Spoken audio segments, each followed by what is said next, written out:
Morning, everyone. We'll call together the regular meeting of the Board of County Commissioners of St. Lucie County on Tuesday, May 17th.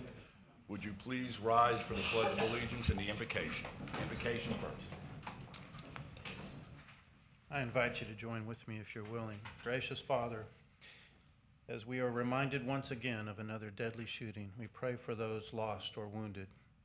And we pray harder for those people whose minds and hearts are convinced that killing others is a solution to their problems. Father, we pray for those in Ukraine that are fighting for their country, showing through their courage and sacrifice what freedom means to them. And we pray harder for those who believe that you can take by force whatever you desire. Father, we pray for those who are injured, sick, or lonely, and we pray harder for those who will not give them comfort. Father, we pray for those who are hungry, and we pray harder for those who will not feed them. Father, we are reminded daily of world events. We know that we need to look in the mirror and ask ourselves how we are making our piece of this world, this community, a better place. Before we pray for someone else to be better, we pray harder for ourselves to be better, so that your light will shine through our example. Amen. Amen.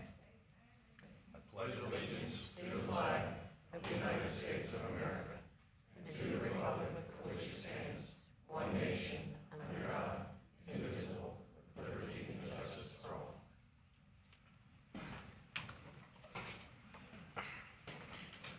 Before we go into public comment, excluding any public hearing items, I'm going to defer to County Attorney Dan McIntyre. Thank you, Mr. Chairman. We have on the agenda a regular item. It involves a site plan for Majestic Bay. The item is 10B2. We have received comments from neighboring homeowners association indicating that they plan on attending the meeting. I believe they are here represented by counsel. My suggestion would be, rather than handle this under public comment, that the board defer the comment on that particular item to the item and let the public comment, of course the developer comment, staff present, similar to what a public hearing would look like. I just think we've done that in the past. I think it's a better way to approach it. It's more focused, and we want to be fair about it and make sure everybody has their right to be heard. That would be my suggestion. Thank you, Mr. McIntyre. And everybody okay with that? Okay, so everybody in the audience, if you're here to speak about that subject item, please don't do it during public comment. We'll do it when that is being presented. That being said, is there anyone who would like to speak during public comment with something that's not on the public hearing items?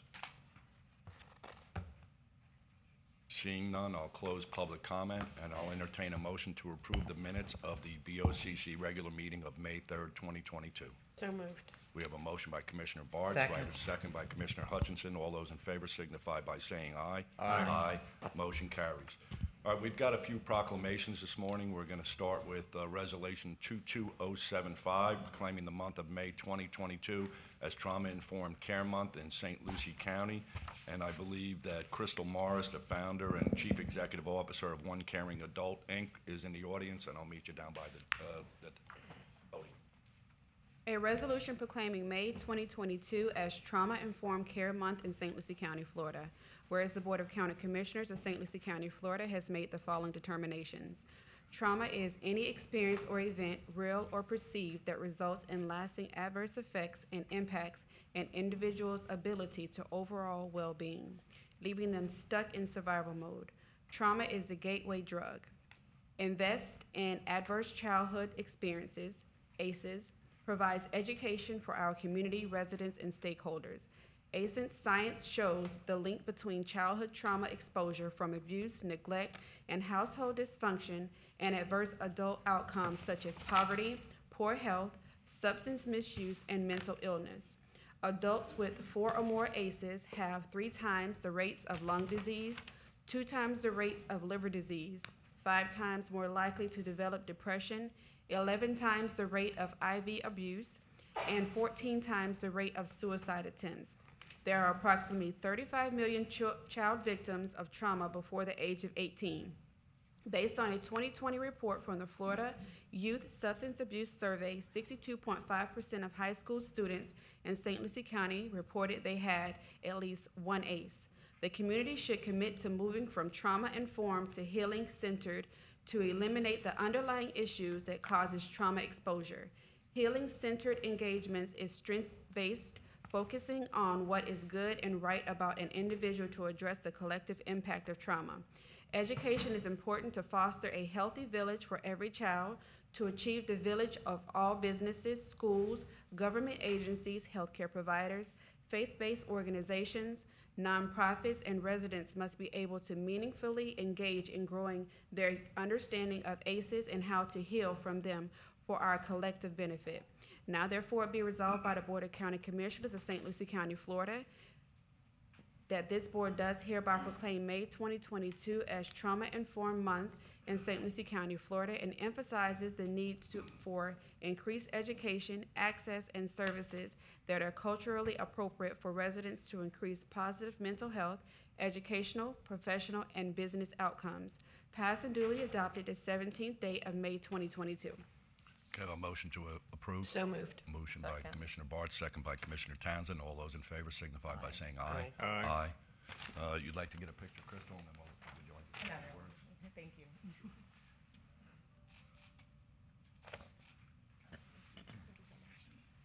All right, good morning again. I feel like this is a habit. Thank you so much for this proclamation for Trauma-Informed Care Month. This is something that we observe in Florida, and I'm happy to say that we're doing it here in St. Lucie County. During the invocation, I heard mention of the shooting in Buffalo. I heard what was happening in the Ukraine. Those are both traumatic instances that people are carrying in their bodies. I also heard reference to we have to do the work first before hoping to do the work out. And that's what we do with trauma-informed care. We provide an opportunity to shift mindsets, to see trauma as something that has long-standing impact, not just on youth, but on adults. There's so many people walking around in your offices wearing trauma, so you'll see trauma responses from them. I'm asking you to learn about something called Handle with Care. It's in, I think, 21 different counties in Florida to different degrees, and it's something I'm hoping to see here in St. Lucie County. I know Commissioner Zadowski brought in Kids at Hope, and it runs very similar, so 2 seconds to tell you about it. If a child is exposed to a traumatic incident where law enforcement or the fire department shows up and that child is present, and they see their parents harmed, they see their parents arrested, that child is going to school the next morning, and they're going to school with all of that trauma. And that doesn't show up as, I know the answer. It shows up as, screw you, leave me alone. It shows up as them walking out of the classroom. It shows up as challenging behaviors. And we don't want to punish children for trauma. We want to help them mitigate that trauma. And that's what the Handle with Care program does. It allows us to inform teachers, hey, this child experienced something really traumatic yesterday. Handle them with care, support them, bring in wraparound services. I can't tell you how many schools I've been in where teachers say, if I only knew. Well, this is our way of doing it. We can provide this education so that they know. Thank you so much again. I appreciate this. I'm sure I'll see you again soon. Enjoy the rest of your day.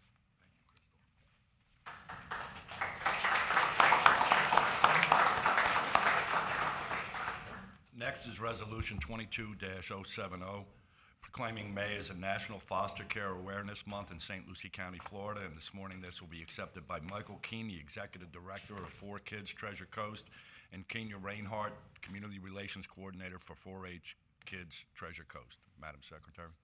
A resolution proclaiming May 2022 as National Foster Care Awareness Month in St. Lucie County, Florida. Whereas the Board of County Commissioners of St. Lucie County, Florida has made the following determinations. The family is the indispensable foundation of society. At its best, it performs tasks that no other entity can hope to duplicate. The family has the primary responsibility for nurturing children, transmitting our culture, and building the character traits that make for healthy adults and good citizens. Upon the strength of the family rests the future of our nation. For a variety of reasons, however, some parents are unable to provide a minimally acceptable level of care for their children, and temporary or permanent alternative placement is necessary. National Foster Care Month presents an appropriate opportunity for all of us, public officials, businesses, religious and community leaders, and parents alike to reflect on the pressures facing families today and on the need for increased efforts to ensure that abandoned or abused children have the opportunity to live in healthy, loving homes. The emphasis in foster care must be on the well-being of the child. The public policy must serve to promote alternative placement that represents actual care and not mere custody. Because the tasks facing foster parents often include special challenges such as care of a child who is physically or mentally handicapped or who has been emotionally or physically abused. The mothers and fathers whom society qualifies to accept this added responsibility must be held to a high standard. To accomplish this goal, many more happy and successful families must be willing to step forward and offer to share heart and home with children desperately longing for both. The aim for all foster care must be the establishment for children of sense and permanence and belonging. National Foster Care Month also provides the opportunity to offer public thanks for the sacrifices and dedication of the many foster parents and concerned professionals working in the field of foster care. Their jobs require extraordinary patience and love, and their rewards are often reaped only years after their primary labor is done. When the child is grown and fully appreciate what has been done for him or her, or when society pauses from its hectic rush forward to recognize the good they have accomplished. Now therefore be resolved by the Board of County Commissioners of St. Lucie County, Florida. This board does hereby proclaim May 2022 as National Foster Care Awareness Month in St. Lucie County, Florida, passed and duly adopted the 17th day of May 2022. Move approval. We have a motion by Second. Commissioner Townsend, second by Commissioner Hutchinson. All those in favor signify by saying aye. Aye. Thank you. Let's get a picture and then you can say a few words. We'll put the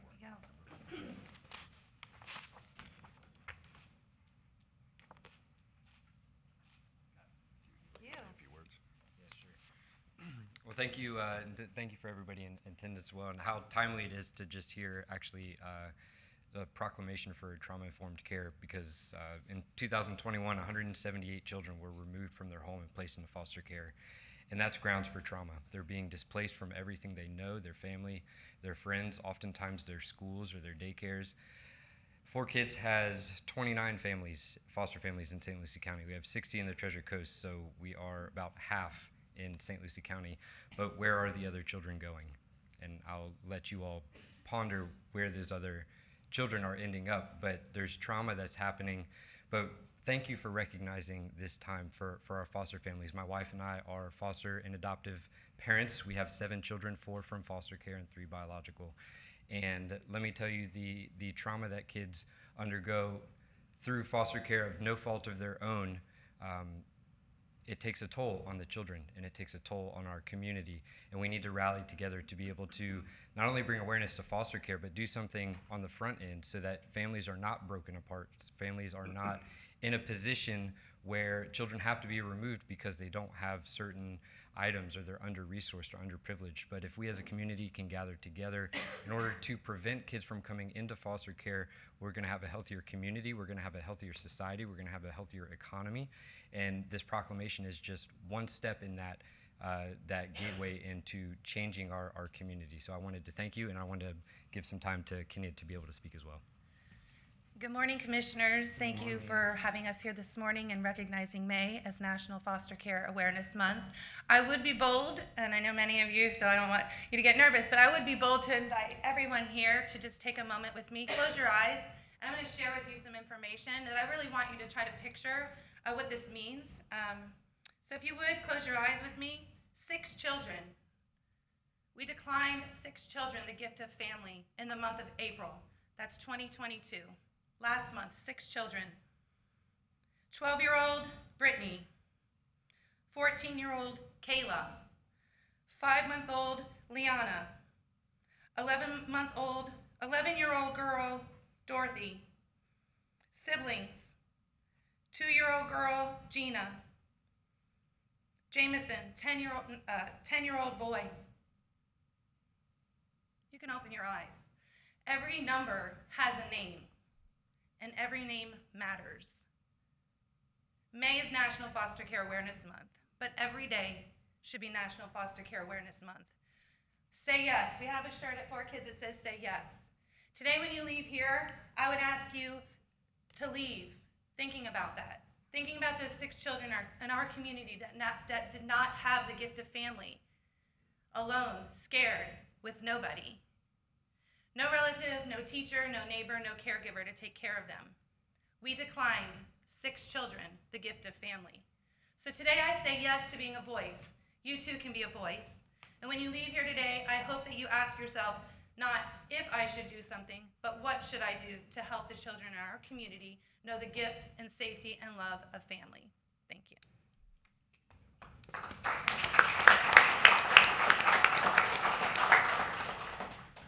That was very touching. Next, Resolution 22-094, proclaiming May 15th through the 21st, 2022 as National Emergency Medical Services Week in St. Lucie County, Florida. And this morning, this will be accepted by my good friends Chief Langle and Chief Gonzalez from the St. Lucie County Fire Department. A resolution proclaiming May 15th through 21st, 2022 as National Emergency Service Week in St. Lucie County, Florida. Whereas the Board of County Commissioners of St. Lucie County, Florida has made the following determinations. Emergency medical professionals provide medical care for victims of sudden life-threatening injuries and illnesses, often under stressful conditions and in high-risk situations in order to save lives. Florida residents and visitors benefit daily from the knowledge, skill, and judgment of paramedics, emergency medical technicians, firefighters, educators, administrators, emergency physicians, emergency nurses, and others who encompass the emergency medical service system. Emergency medical personnel must rapidly assess, manage, and effectively provide the unpredictable situations requiring life and death judgments. Florida's EMS teams unselfishly serve on the front line of healthcare when responding to man-made and natural disasters at the local, state, and national levels. It is critical that the general public be aware of, understand, support, and effectively use its local emergency medical service systems. This year's theme is Rising to the Challenge. Recognition is due for the emergency medical system for its accomplishments and contributions to improve public welfare through healthcare, medical transportation, injury prevention, education, disaster response, homeland security, and other initiatives that reduce healthcare costs and save lives. Now therefore it be resolved by the Board of County Commissioners of St. Lucie County, Florida, does hereby proclaim May 15th through 21st, 2022 as National Emergency Medical Service Week in St. Lucie County, Florida, and encourages the community to observe this week with appropriate programs, ceremonies, and activities. Passed and duly adopted the 17th day of May 2022. Entertain a motion. Motion to move. Motion by Commissioner Hutchinson, second by Commissioner Bartz. All those in favor? Aye. Gentlemen, why don't we get everybody up here? We'll get a picture.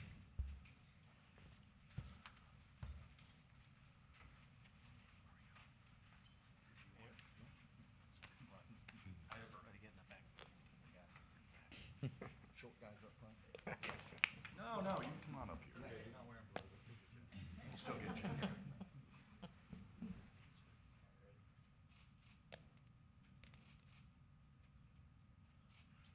Either one of you chiefs like to speak? Chief Langley? Just real quick, Mr. Chairperson, Commissioners, I'd like to accept this on behalf of the St. Lucie County Fire District. At the end of the day, we all do not get into this profession for recognition or proclamations. We get into it to help people, try to make a bad situation a little bit better. So with that being said, I would like to accept this on behalf of all of the members, 500 plus of the St. Lucie County Fire District, and also the members behind us at one of the busiest stations that answer the call every single day. So once again, thank you, much appreciated. It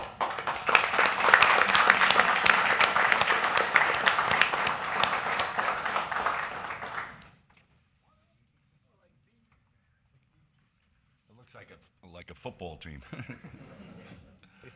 And one of them happens to be my son. Which one? Which one? I'll point it there. They didn't So do it's that on great purpose, pleasure and Franny. pride. Kudos to you, Franny, and your son. Okay. Next is Resolution 22-093, proclaiming May 20th as Emancipation Day, June 1st, 2022 through July 4th as Juneteenth Season of Freedom, and June 19, 2022 as Juneteenth Day in St. Lucie County. This morning, this will be accepted by Marjorie Harrell. Marjorie, would you please join me? And Madam Secretary, please read the proclamation. A resolution proclaiming May 20th, 2022 as Emancipation Day, June 1st, 2022 through July 4th, 2022 as Juneteenth Season of Freedom, and June 19th, 2022 as Juneteenth Day in St. Lucie County, Florida. Whereas the Board of County Commissioners of St. Lucie County, Florida has made the following determinations. The American Independence Day movement, initiated by the Declaration of Independence and July 4th, 1776, did not include enslaved African Americans as they were not recognized as full human beings. On January 1st, 1863, President Abraham Lincoln issued the Emancipation Proclamation declaring that all persons held as slaves within any state or designated part of the state, the people whereof shall be in rebellion against the United States, shall be thenceforward and forever free. On May 10th, 1865, a month after the end of the Civil War Union, Brigadier General Edward M. McCook arrived in Tallahassee, Florida to seize the city from Confederate powers. On May 20th, 1865, General McCook formally announced the Emancipation Proclamation from the steps of the Knott House in Tallahassee, freeing enslaved African Americans in Florida. Freedom from slavery was formally announced by Union General Gordon Granger in Galveston, Texas on June 19, 1865, through the reading of the General Order No. 3 to the last group of slaves in bondage, creating America's second Independence Day celebration, Juneteenth Independence Day, observed on June 19th as the oldest African American holiday. On June 19th is the freedom forerunner for the 13th Amendment, which implemented freedom for all slaves in the United States. Juneteenth Independence Day completes the cycle of Independence Day celebrations in America.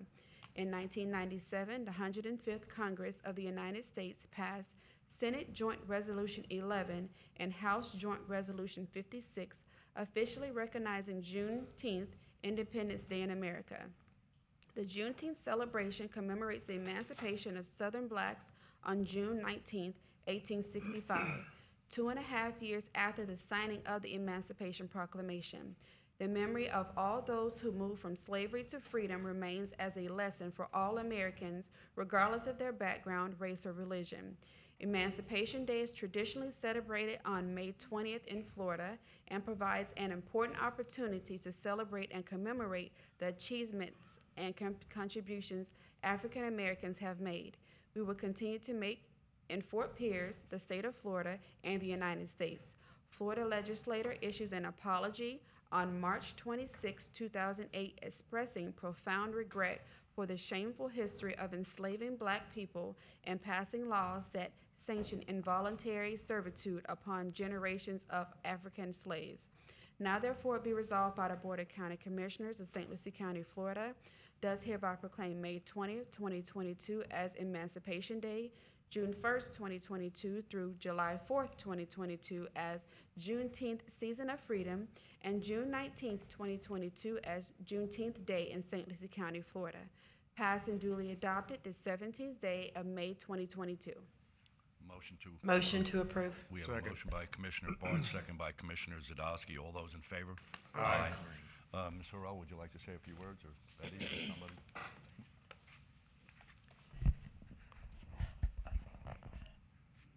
Good morning. On May 20th, that's when it was in Tallahassee, because we did not have slaves in South Florida. Tallahassee, there was freedom on May 20th. Therefore, we come to Florida. they go to Texas and they free the final slaves. And that's how June 19th comes about. So I want to thank everybody because freedom came at a cost, at a time. It came. And I want to, for 22 years, we have been celebrating in Fort Pierce. 22. Because when I found out, and I hate to say I found out, but I did. Somebody left a bunch of magazines at my door. And I said, Civil War? Shoot, I know all about the Civil War. And went on in the house. I put them in the garbage when I go back out. And something said, well, go back out and get one and see what it says. And I cried like a baby because I did not know we were not free. We were not free. And so, therefore, comes the celebration, beginning. And for 20 years, 22 years, we celebrated. Nobody was interested because, oh, shoot, that's just something Audrey Harrell came up with. And Denise and I kept going with it. And finally, the president announced that everybody's free. And so, therefore, I want to thank you for believing in me.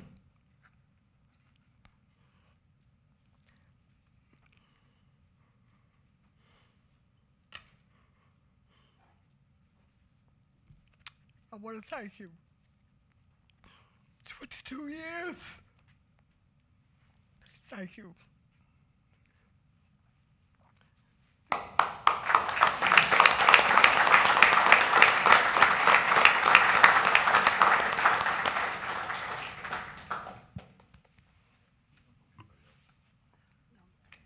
Let's turn around and get a picture of Marjorie, and we'll put this here so you can hold this. Now we're going to face Eric.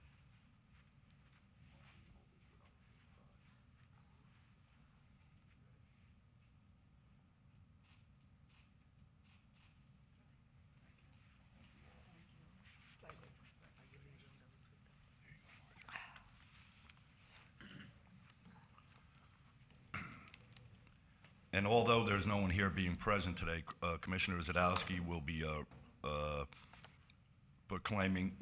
handing the proclamation for May 21st through 27th as National Safe Boating Week in St. Lucie County, Florida. Thank you all.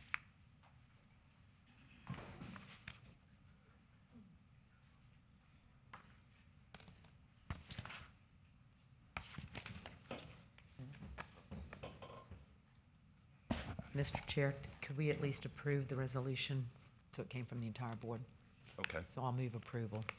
We have a motion and a second for approval on Resolution 22-093 regarding June 096, I'm sorry, as National Safe Boating Week. All those in favor? Aye. Aye. Motion carries. Okay, we have a couple presentations. First is the Clerk and Controller, Michelle Miller, the presentation of the 2020 Popular Annual Financial Report, PAFR, and Annual Comprehensive Financial Report, ACFR. How'd I do? Great. Good morning, Mr. Good morning. Chair and Commissioners. Thank you for letting me have just a few minutes of your time. You're being presented right now with our Popular Annual Financial Report. Most of you have, I believe all of you have received our comprehensive, which is very thick. It's our annual comprehensive financial report. And in 2007, when Ms. Shay Francis, who is right here with me, came to St. Lucie County, she took ownership of what we call the ACFR and the PAFR for short. And since that time, we've produced this annual award-winning publication. We've received the Certificate of Achievement for the last 17 years on our ACFR, and we have received for the last 11 years our Certificate of Outstanding, Award of Outstanding Achievement in the Popular Annual Financial Report. I offer a huge thank you to our incredible team who helps put this together, and Dominic, who actually pulled all the pictures and everything else together. I would like to point out that this picture was taken on our beaches at a turtle, I guess, whatever they call it, when the eggs break open, and then they come down the beach, and it is so cool to see, and I snapped this picture, so we were fortunate enough to use it this year on our annual financial report and our CAFR, our ACFR and PAFR. So thank you very much for giving me just a few minutes. I'm very proud of this report, and as you know, this is for September 30th of 2021. We'll have a new one coming out next year, so thank you very much. Thank you, Clerk.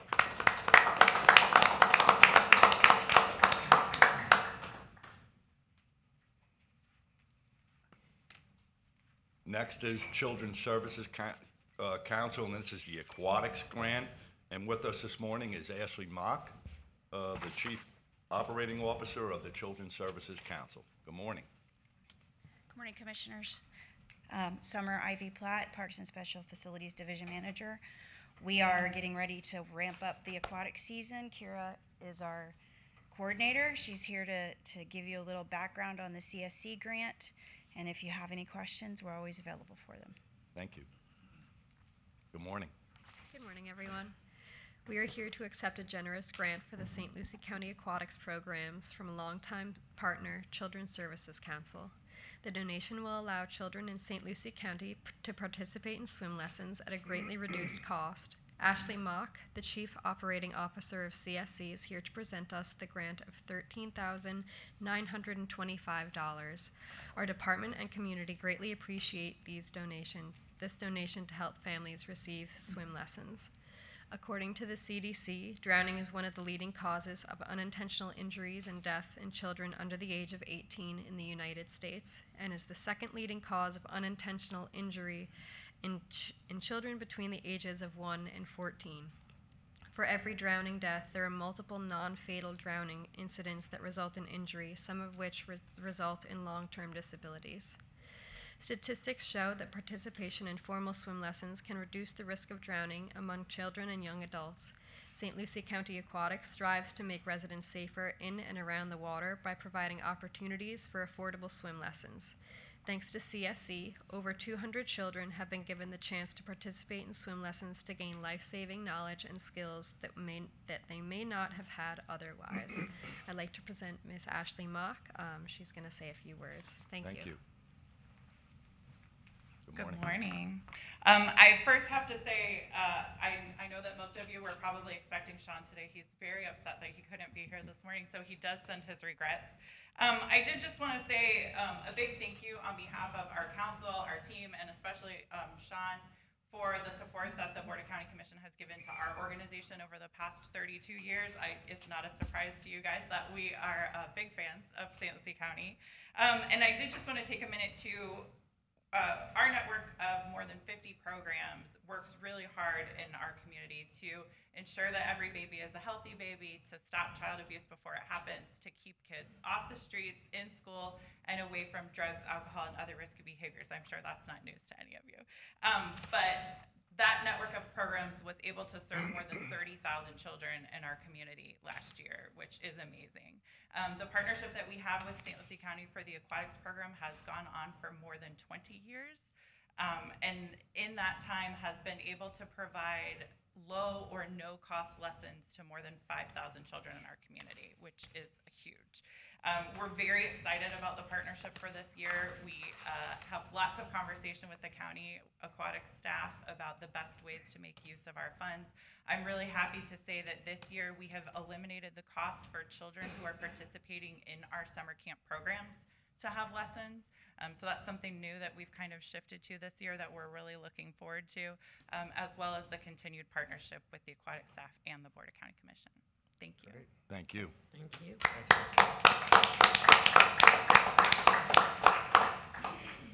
You all do tremendous work. Thank you again. Okay, moving right along. We'll move on to the consent agenda. Would any of the commissioners like to pull for discussion any of the things on the consent agenda? Mr. Chairman? Yes? I'd just like to recognize 8C 6 and 7, and as you know, we've been trying to cobble together properties in Sheridan Plaza, Harmony Heights, Sunland Gardens, for drainage projects and other opportunities in the neighborhood. So I want to just point out that Dawn and Janice Opatha have helped us with the contract of sale and purchase in Sheridan Plaza. And then on Harmony Heights, the executors, Elizabeth Jane Smolin and Madeline Frances Ahern, on behalf of the estate of Frank and Lillian Klett, have offered the contract for sale and purchase to help us move those projects along. I just like to recognize them because we've been working in the neighborhoods to try and secure support for those types of purposes to work with the bigger picture of the drainage project. So I just wanted to recognize them today. Say thank you. Okay, thank you very much. Any other from the board? Motion to approve. We have a motion by Commissioner Bartz. Do I have a second? Second. Second. All those in favor signify by saying aye. Aye. Motion carries. Okay, we're moving right along to public hearings. Dan, would now be the time? No, sir, I think just wait, let's wait till the regular item comes. Okay. Let's go ahead with the public hearings first, and then when we get to that particular item, that'll be the time when we can open it up for public comment. Okay, thank you, Dan. All right, with us is Ben Balser, and this is the LDC text amendment. Yes, sir. Good morning, Chairman Mitchell and members of the board. For the record, my name is Ben Balser, Assistant Director with the Planning and Development Services Department. This morning, I'm presenting a county-initiated text amendment to Land Development Code Section 7.05.07, Provisions for Access to New Development, and Section 7.10.23, Telecommunications Tower Siting. In accordance with public notice requirements outlined in Section 11.00.03 of the St. Lucie County Land Development Code, public notice for this item was advertised in the St. Lucie News Tribune on Friday, May 6th, 2022. Planning and Development Services staff drafted the proposed text amendment to streamline the regulatory process and eliminate certain regulations that apply to telecommunications towers, specifically when the towers are located outside of the urban services boundary. The subject text amendment looks to exempt new telecommunications towers located outside of the county's USB from the need to provide paved access or proceeding through a road paving waiver, which requires approval by the Board of County Commissioners. Currently, paved access is required for all developments that necessitate site plan approval and use unpaved public or private roads for access. If a site plan application for a new telecommunications tower is proposed on a substandard roadway, such as an unpaved roadway, the applicant typically requests a road paving waiver from the board. The road paving waiver request requires an engineer's cost estimate to determine the cost of paving the proposed development's road frontage to county standards. Due to the extremely low traffic generation rate of telecommunications towers, it is staff's opinion that the requirement to provide paved access or the need to proceed through the road paving waiver process is not warranted.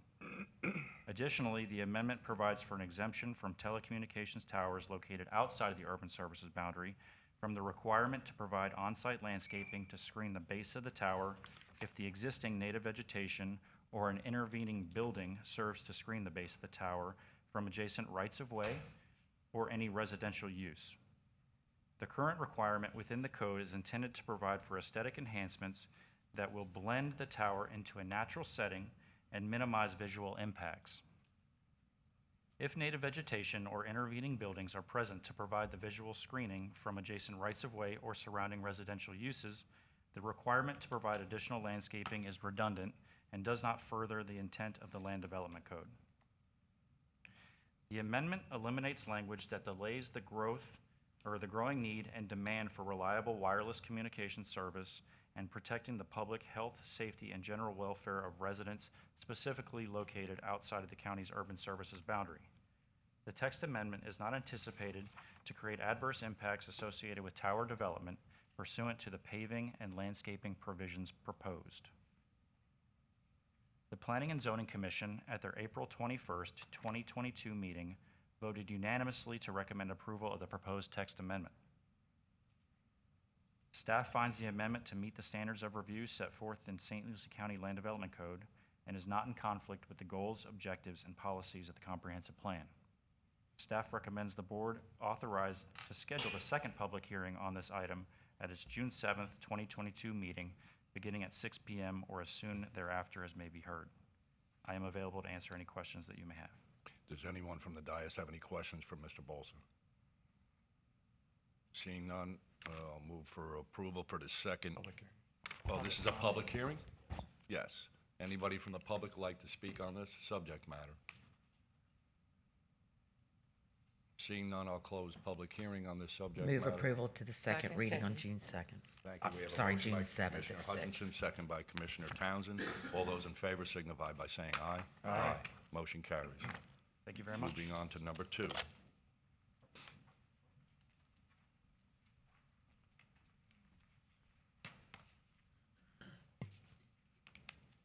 Morning, Mr. Benton.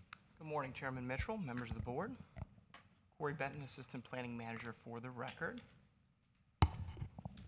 The subject item is a privately initiated text amendment to the county's Land Development Code, particularly seeking to amend Section 3.01.03C7, the Commercial Neighborhood Zoning District's allowable conditional uses. The petition looks to integrate additional uses such as auto and home supply, hardware stores, and household appliance stores as conditional use within the commercial neighborhood district. This morning's public hearing was noticed in the local newspaper as required by the county's Land Development Code.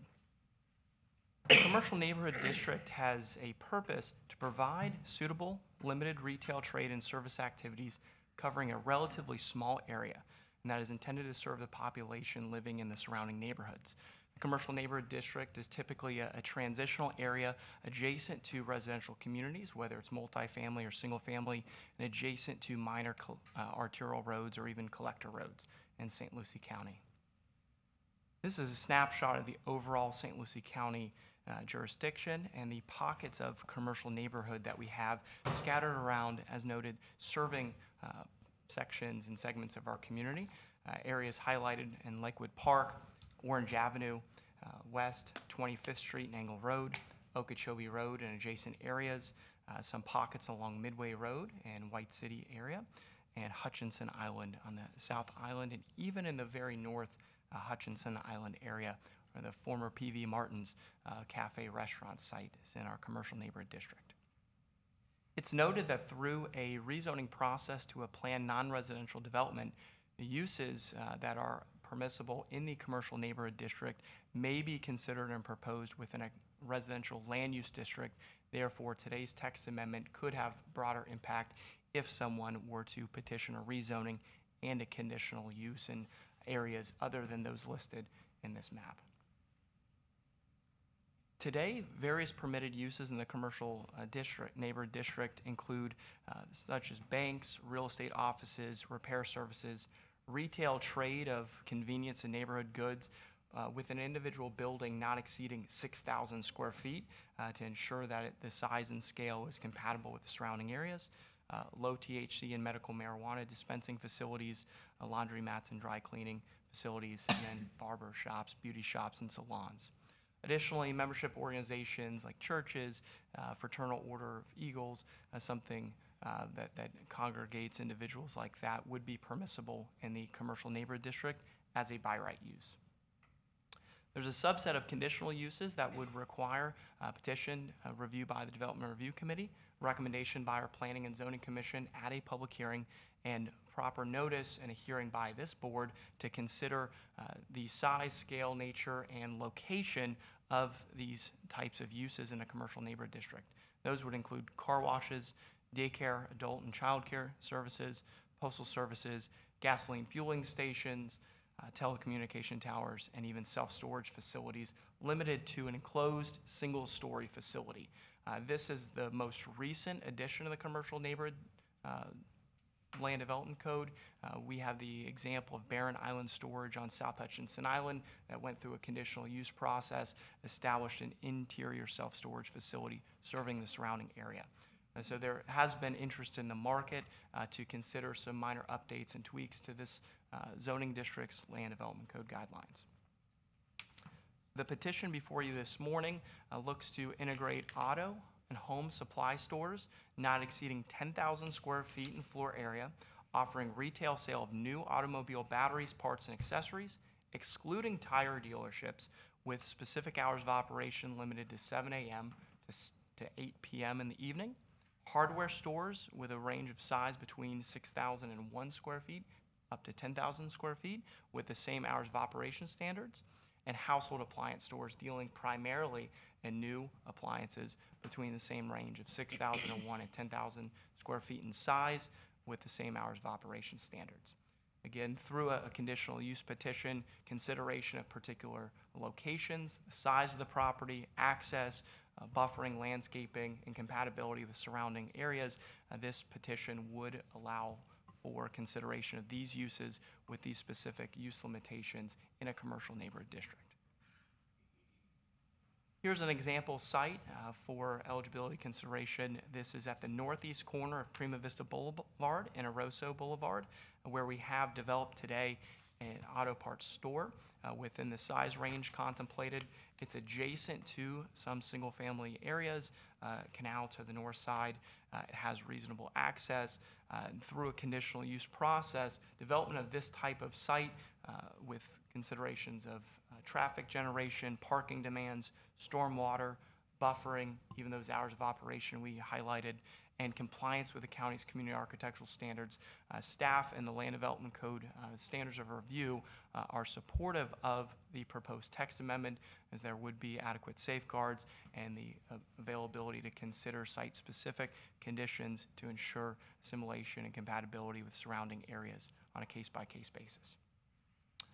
So as noted, staff is recommending that the board review the proposed text amendment as presented and schedule a second public hearing to be held on June 7th, again at 6 p.m. or shortly thereafter.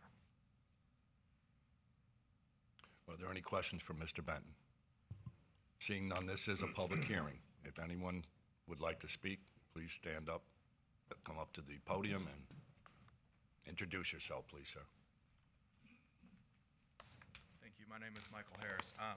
I'm one of the residents out on Hutchinson Island, and my concern would be with auto parts store being on the island. If there was a storm or something like that, there are a lot of chemicals in those auto parts stores that would potentially be distributed, by Mother Nature across the island. So I'd be concerned about some of those developments in that area in particular.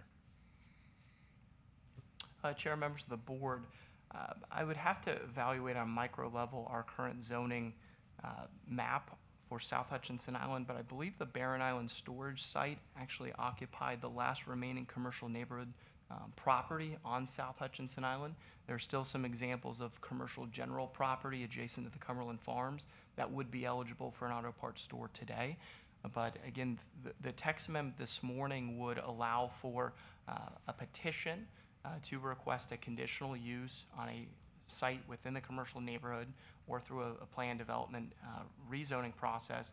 And these types of considerations of design, suitability, finished floor elevation, compliance with building code, fire code, and other precautions related to any of the materials that this type of retailer within the subset would manage and handle, things like deliveries, again, storm water, would be considered. Public notice would be provided for any conditional use request. Owners within 500 feet, a sign posted on the premises, newspaper ad ran for both a Planning and Zoning Commission hearing for recommendation on the size, scale, location, and operational details before a hearing by this board. So those types of matters and concerns could be considered further, inclusive of review by our Development Review Committee, which includes our Environmental Resources team. You understand that, sir? Yes, I do. And thank you for that. Thank you for No, the you're time. very welcome. It's a good point. Thank you. This is a public hearing. Would anyone else like to speak on this subject matter? Seeing none, I'll close public hearing. Approval. We have a motion by Commissioner Townsend. Do I have a second? Second. Second by Commissioner Bartz. All those in favor? Aye. Motion carries. Right, just to clarify the record, that's the approval is to continue to the second public hearing That's on June correct, the on 7th. June 7th at 6 p.m. or soon thereafter. Okay, next is 9A3, and again, this is Mr. Benton. Thank you, Chairman, members of the board. This is an additional request by a separate applicant, Agricultural Air Services, represented by Dan Sauro of Cutler and Hearing, seeking to modify the county's land development code, particularly section 3.01.03C7, and as well as creating new guidelines in the land development code, which would be under section 7.10.36, specific to RV and boat storage facilities in the Agricultural 5 zoning district. This morning's public hearing was duly noticed in the local newspaper, as highlighted above. The purpose of the AG5 zoning district is to provide and protect an environment suitable for productive commercial agriculture, together with such uses as may be necessary and compatible with productive agricultural surroundings. Traditionally, the Agricultural 5 zoning district, which is displayed on the snapshot above, these sites are located west of the Turnpike, west of I-95, in our very rural, undeveloped, unimpacted areas. There's also a lot of residential development that has occurred in the Ag 5 district. We have a variety of unimpacted lands, lands that are actively utilized to produce agricultural goods, services, serve those agricultural activities in our county and along the Treasure Coast, as well as other limited commercial uses, not only supporting that industry, but supporting the local community. This morning's text amendment and the supplemental standards that are coupled with it would guide eligibility for this type of use as a conditional use, again having the series of public hearings and additional standards of review, but establishing eligibility for properties in the AG5 district only if they're located within 1.5 miles of either State Road 68, also known as Orange Avenue, or State Road 70, Okeechobee Road, as displayed. The Agricultural 5 zoning district today, a variety of permitted uses include agricultural production, such as crops, livestock, and animal specialties, agricultural services, industries that support those activities, research facilities, non-commercial, as we have Save the Chimps off Header Canal, that's an example. We have various kennels, riding stables, and the allowance for single-family detached dwellings. Then as conditional uses, which would be considered on a site-by-site basis as to scale, intensity, compatibility, and design, the Land Development Code considers aircraft storage and equipment maintenance, airports, flying, landing, and takeoff fields, farm products, warehousing and storage, gasoline service stations, camps, including those sporting and recreational, off-road vehicle parks, except go-kart race operations and rentals, as well as outdoor shooting ranges. This snapshot is a subset of the allowable permitted and conditional uses in the Ag 5 district. This morning's proposed addition would allow for recreational vehicle and boat storage facilities subject to new supplemental standards as in a potential conditional use in the Ag 5 district. Here are the supplemental standards considered coupled with this text amendment. Eligibility, again, would be in the AG5 zoning district if a property is located within 1.5 miles of Orange Avenue and Okeechobee Road, subject to standard review for conditional use and site plan. The potential facility would have to be accessible via roadway paved to county's minimum standards, in addition to the site plan submission noted. The storage facilities would be required to have additional screening above and beyond those minimum standards provided in our landscape guidelines, including a minimum 30-foot landscape buffer containing a berm and screening material adjacent to a public right-of-way, additional screening adjacent to adjoining properties utilized for residential purposes, including a minimum 15-foot landscape buffer and an opaque wall or fence with landscaping. Requirement that all vehicular use areas shall be paved, particularly any parking for consumer vehicles, interior drive aisles, and storage spaces for motorized vehicles.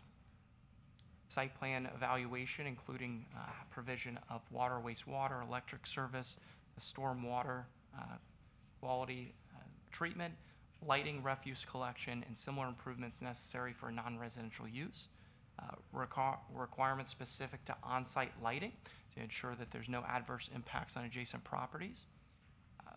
compliance with our restricted gated access land development code, and then the board and the Planning and Zoning Commission, through evaluation of a particular location, design of a site plan, scale, intensity, and proximity to other uses, may consider additional limitations reasonable, such as hours of operation, security provisions, or similar parameters for that activity set. Again, displayed on screen, these are parcels identified within the AG5 zoning district, situated within 1.5 miles of either State Road 70 or State Road 68. These parcels identified are not specifically all located along a paved roadway, but in order to consider them for conditional use, the applicant would have to demonstrate that they are abutting a roadway paved to county standards, or would present improvements to that roadway to serve the proposed facility. Here's a closer snapshot as previously displayed. Many of the properties noted may not have frontage on a public or a private roadway, or be directly accessible from Orange Avenue or Okeechobee Road, but would need to display access, a paved access, to serve type of facility for safety, for movements of vehicles towing a boat, towing a camper, or for RVs motorized themselves, accessing the site. But as we're seeing the county grow additional infill and development of residential communities that may not allow for storage of recreational vehicles and toys on the premises, the market is considering commercial, general, or industrial light sites today. Occupancy of those commercial properties is becoming more expensive and could potentially take away for other demanded retail and commercial services. Therefore, this text amendment is seeking an alternative in the marketplace through a very custom oversight as a conditional use with specific regulations to entertain a logical site that could serve the developing community in our county. Based upon consistency with the county's land development code and compliance with the county's comprehensive plan, staff is recommending that the Board of County Commissioners review the proposed text amendment as presented this morning and schedule a second public hearing on June 7th, 2022 to begin at 6 p.m. or shortly thereafter. The applicant's representative is present this morning with any particular questions. Mr. Chair? Yes. Could I just make a comment, please? And thank you, Corey, for going over the detail, but I want to see, would staff have any objection to the notification change on here? I know on these conditional use, we do 500 feet as a general rule, but in the past, we've always run into issues, especially when you go back out to Ag 5. Those pieces of property are, that 500 feet is still the same piece of property. So would it be okay if the staff would come back with a recommendation before the second hearing? I'd like to see that notification area a little bit bigger, especially in light of the fact it's a 1.5 miles off of each one of those. You know, but I don't want to put everything under this. Do you understand what I'm saying? Maybe all within that area, the 1.5 miles should be notified on that specific thing. Or if it's the 1,500 feet, I think is what we've done in the past. So I don't know which would work better.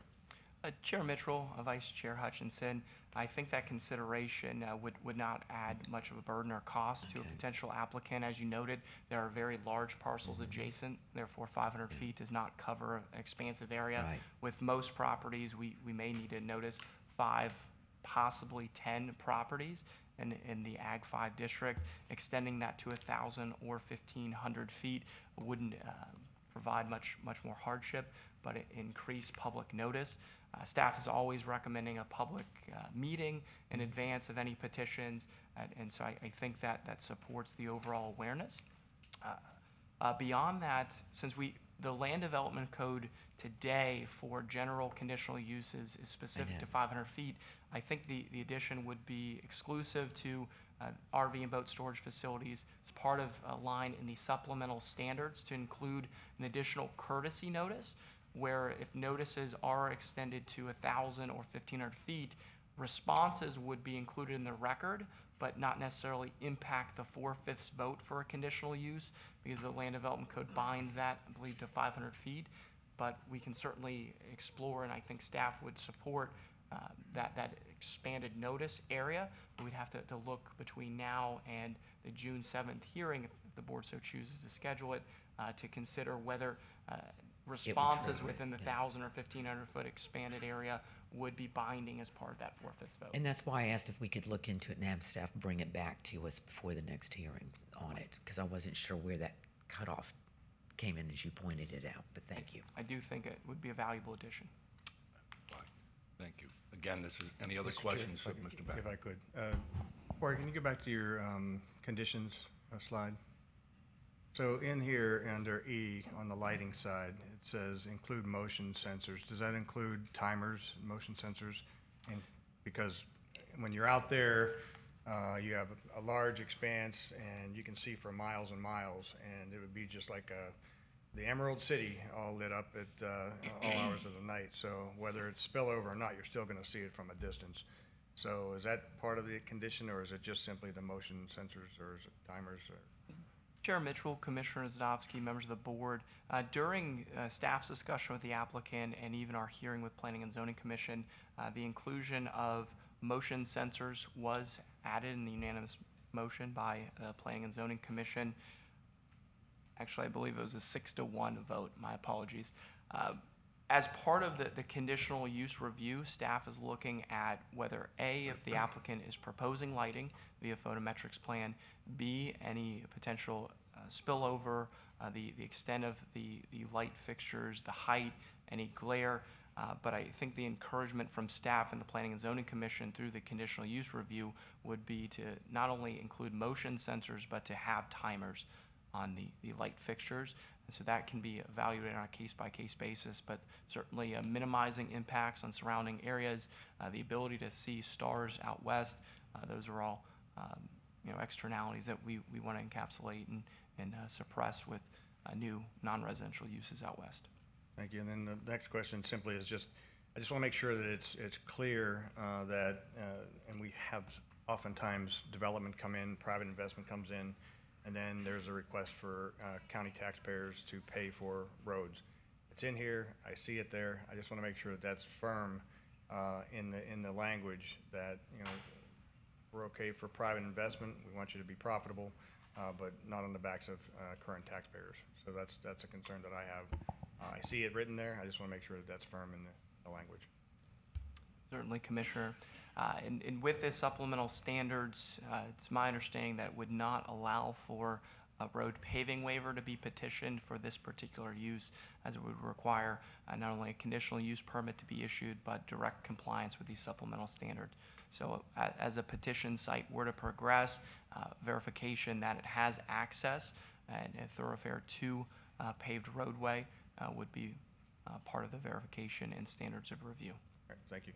Thank you, And Mr. Chair. on the burden of the applicant. Chairman, if I can follow up on Commissioner Zadowski's comments, because you touched on something. I have no problem with keeping the darkness, if you will, but I'm kind of caught with it because in a lot of places, they're required by their insurance to have lighting for it. So I want us to be careful and understand that.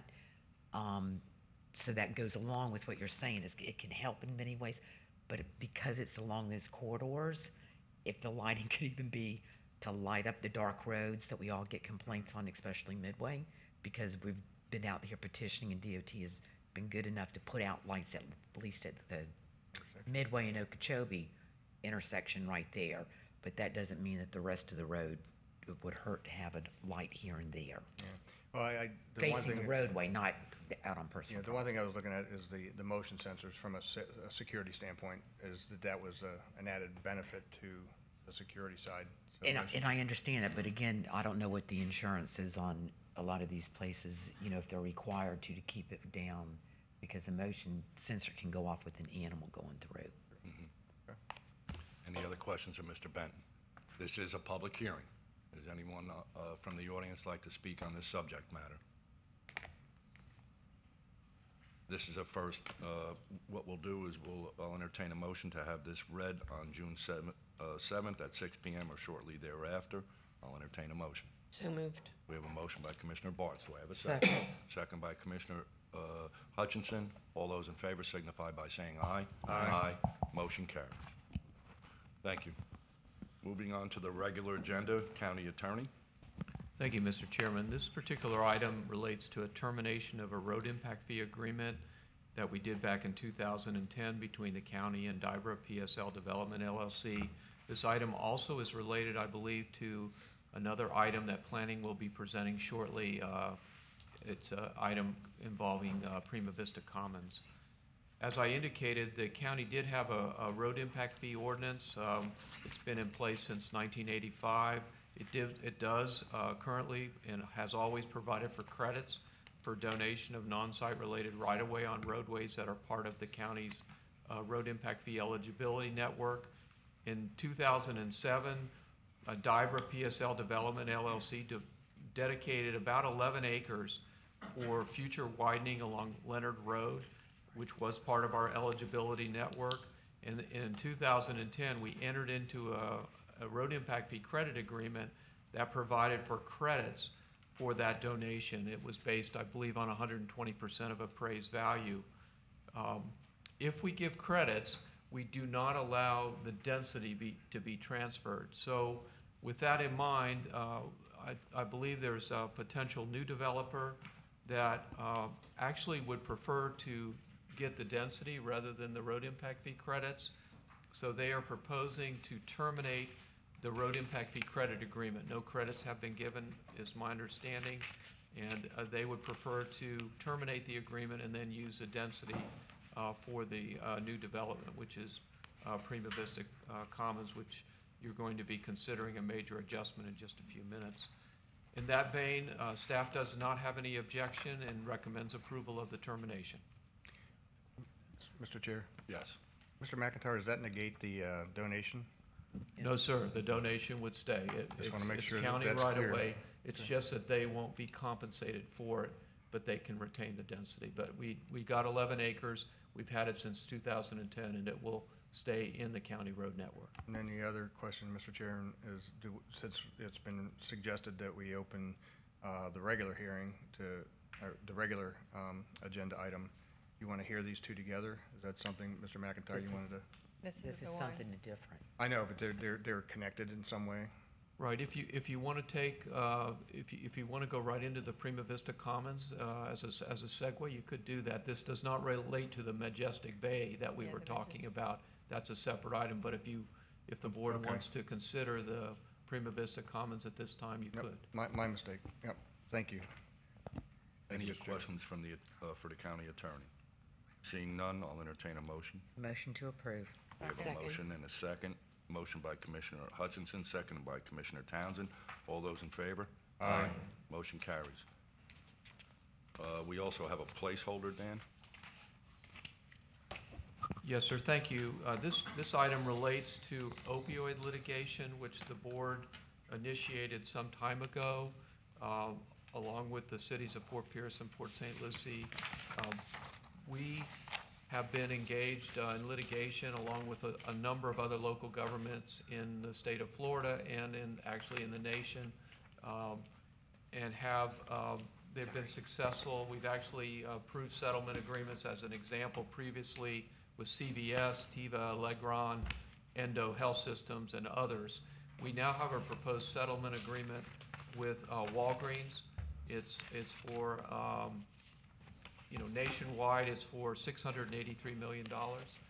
The county will be eligible to get some of those monies through a regional agreement that we have with our other local governments, and then the county will be eligible itself. We have a task force or a committee that's been set up. I believe Commissioner Bartz is on that committee and is actually one of the prime movers of this in a few years ago. So we have a committee that's set up that uses this money for prevention and mitigation of impacts on our community on the opioid crisis. So this will further those efforts. We have a time deadline, and I appreciate the board's indulgence for letting me add this to the agenda. It has to be back to the state by June the 3rd. Staff recommends approval. Any questions of Mr. McIntyre? Seeing none, I'll entertain a motion. Motion to approve. We have a motion by Commissioner Bartz. Do I have a second? Second. Second by Commissioner Zadowski. All those in favor signify by saying aye. Aye. Motion carries. Okay, 10B1,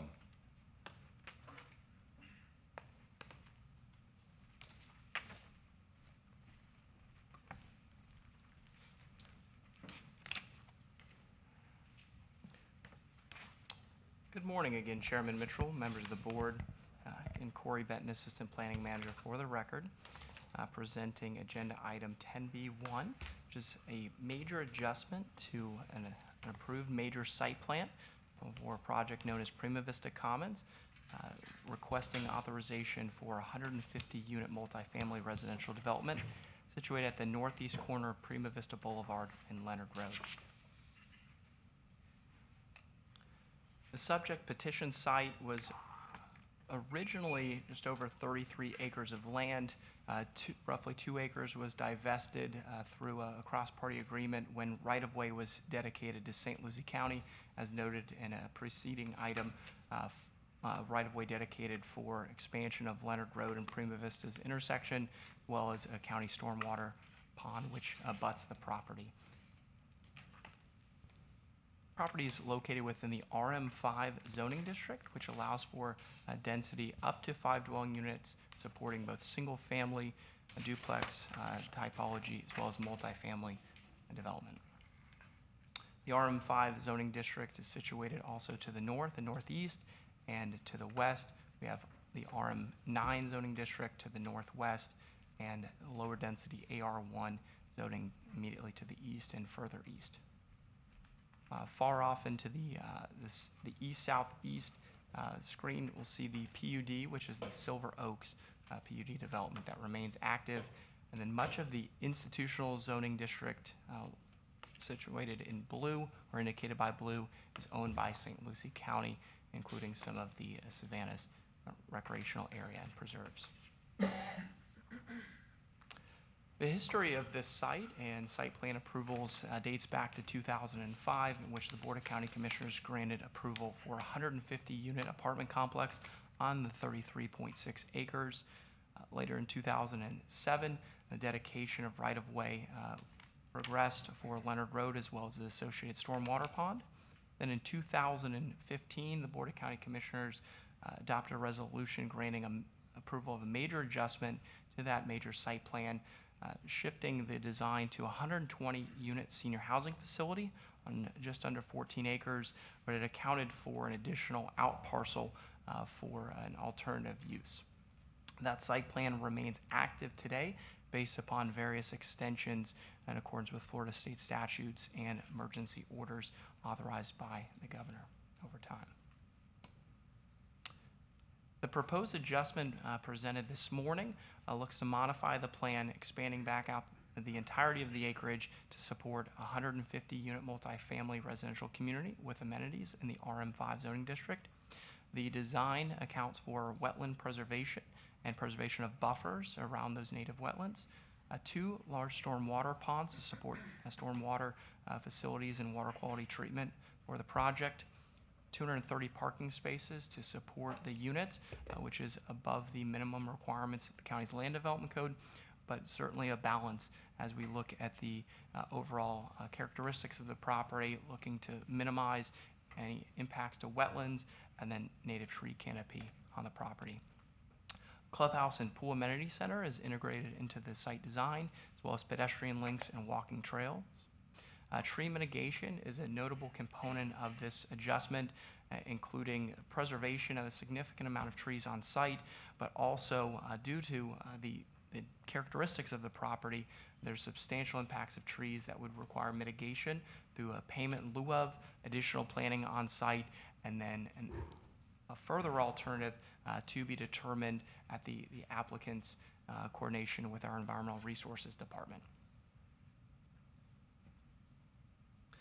As noted, as part of the prior right-of-way dedication, St. Lucie County led the way to improve roadway infrastructure linking Tilton Road, Leonard Road, and Prima Vista Boulevard in this area, enhancing stormwater, as well as providing pedestrian links, connections to commercial facilities, as well as St. Lucie County transit routes.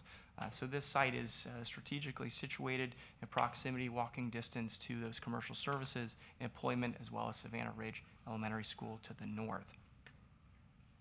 The site plan itself, as noted, the stormwater ponds, proposed 2 75-unit buildings, parking situated to the rear, this shielded from Leonard Road in the adjacent right-of-way, preservation of on-site wetlands, and the provision of buffering, some native canopy surrounding it, parking, and walking trails, and then the support community clubhouse, a pool, and amenities for residents. The site is tied into Port St. Lucie utilities for water and central wastewater service and trash collection through the county's provider. On screen, this is a design rendering presenting the artistic view of the site and the integration of this multifamily residential development. In the buildings, each containing 75 units, 3 stories in height, complying with the maximum 35-foot height allowance. Vegetative buffering along the right-of-way. We have the county stormwater pond separating Leonard Road from the proposed development, then on-site wetland preservation and the stormwater lakes. The stormwater lakes are designed to maintain stormwater capacity and needs for the project, allowing for some releases into the on-site wetlands for habitat and maintenance of the naturally occurring wetland activity. That design would require authorization by St. Lucie County as well as the South Florida Water Management District to ensure all permitting requirements are met.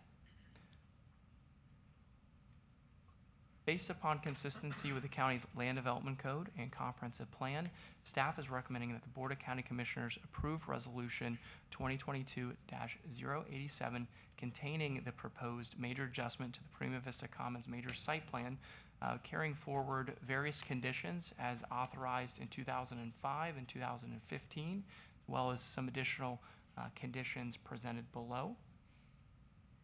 First, including requirement for alternative tree mitigation method or a combination of methods to be coordinated with our Environmental Resources Department, a requirement of a preserve area monitoring and management plan prior to vegetation removal or an exemption permit,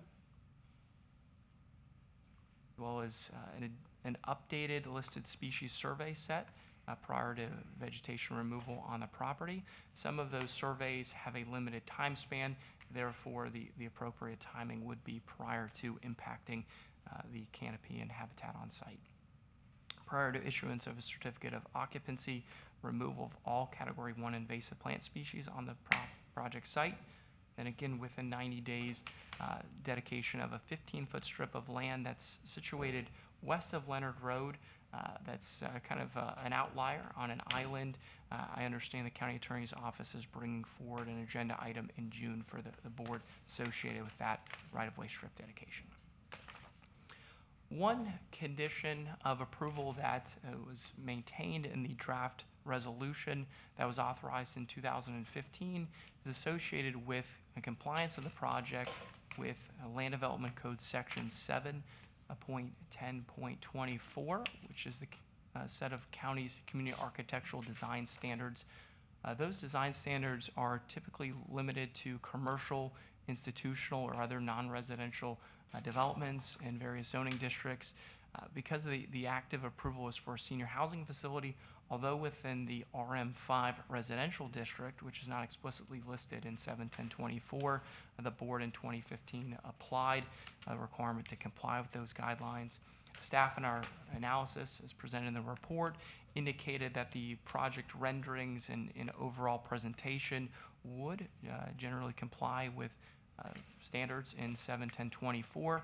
Therefore, staff retained it in the draft resolution for this board to consider, but the architectural renderings and design would otherwise comply with various roof design dimensions, facade planes, articulation in the facade, landscape levels, seasonal flowers, perennials, and things to enhance the overall campus of this proposed project. Therefore, staff had retained that, but I do believe the applicant may speak to that this morning. Anybody from the dais have any questions for Mr. Beck? Seeing none, what's the will of the board? Move approval. We have a motion by Commissioner Townsend for I think approval. the applicant wanted to say. Oh, please, I'm sorry. Got to get paid. Good evening, or good morning. For the record, Bob Raines. I'm a land use attorney with the Gunster Law Firm here today on behalf of the applicant. We are pleased to be here today. We do have with me today, we have Cam Reber from AR Building and Cherie Akers, who is a land planner, and also Ray Braddock, who is the current property owner, along with Sean McKenzie, our traffic engineer, and Ed Weinberg, our environmental consultant. We do have just a very short presentation, if we can make very quickly, and I'll have Cam Reber come up in just a second, and then I did have just a couple of quick clarifications and comments on the conditions in the resolution, but we'll be very brief. Thank you. Thank you. Okay. Good morning, Chair, Morning. Commissioners. Thank you for allowing us to speak on our luxury apartments project here in St. Lucie County. My name is Cam Reber, and I am the Director of Land Development with AR Building Company.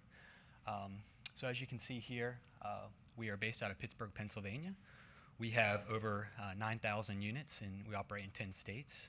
We've been around for over 50 years, and we have over 300 employees with us, and we have our own construction division based in Pittsburgh and also in Rhode Island. We have one owner with no outside partners or investors. It's all his equity. Next slide, please.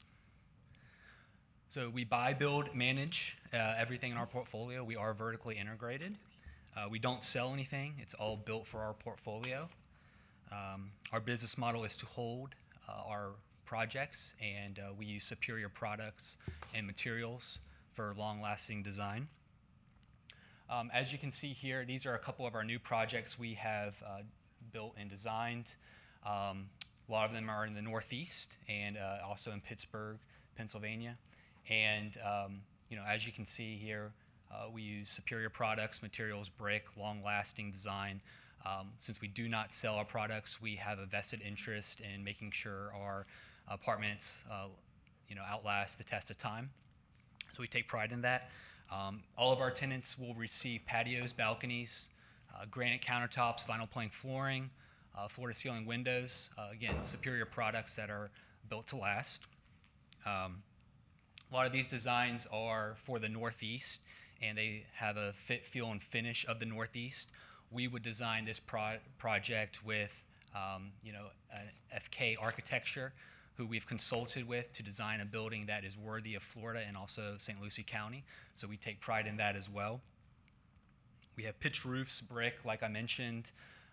Again, long-lasting design. This is built for portfolio, and we are not looking to sell this project. We use neutral, modern colors, and then with that, we will focus in Florida, using aesthetically pleasing colors, design, and finishes. We take pride in our landscaping. We have budgets that respect what we expect, and we have, from our projects, we have great landscaping, grass. We take pride in that, and our owner is very adamant about those features as well. We use high energy efficient windows, insulation, and we use blower tests to make sure that those are compatible with the energy efficient needs that you all and the community expect. And with that being said, thank you for your time and allowing us to speak, and I'll pass it off to Cherie. Thank you. Thank you. Corey, if you just want to advance to the colored site plan, that'll be fine. Good morning, Cherie Akers with BL Companies. As Bob indicated, I'm a land planner. We're a planning and engineering firm that's representing our client, AR Building, which I think he gave you a great description of his company and their eagerness to be here in the Florida market. Corey did an excellent job, so I'm going to be really brief. As he indicated, we are proposing 150 multifamily units. I wanted to just express, if you look on this site plan, the colored rendering, there's a great deal of preservation, open space, and also lakes that are preserving the site. And actually 28% of the site is in wetlands and wetland buffers and other upland preservation. So we've gone through a few iterations of this plan. We've met with the community. I wanted to point that out. We met with them on November 22nd. We conducted a neighborhood meeting. We tried to address all their issues. Some of their issues were some of the property owners to the north and the east, that the building's not abut up to their property line. And as you can tell, we have placed these closer to Leonard Road and put the parking behind. And there is quite a bit of distance from the property lines to the buildings. To the east there, it is over 200 feet before you reach the tip of that building there. and it's approximately 75 feet on the other side, also in addition to the buffers that are required around the site. So we've taken great care to hear their needs. A lot of their other concerns expressed at the meeting had to do with security. I think Cam has expressed to you the quality of his units and what they do to maintain landscaping and provide security on their site. And we're proposing on Leonard Road, and I think that's pretty much sums it up. And I think Corey did a great job, so I'll just open it up for any questions. And I think you had some about the conditions. Yes, once again, just for the record, Bob Rains.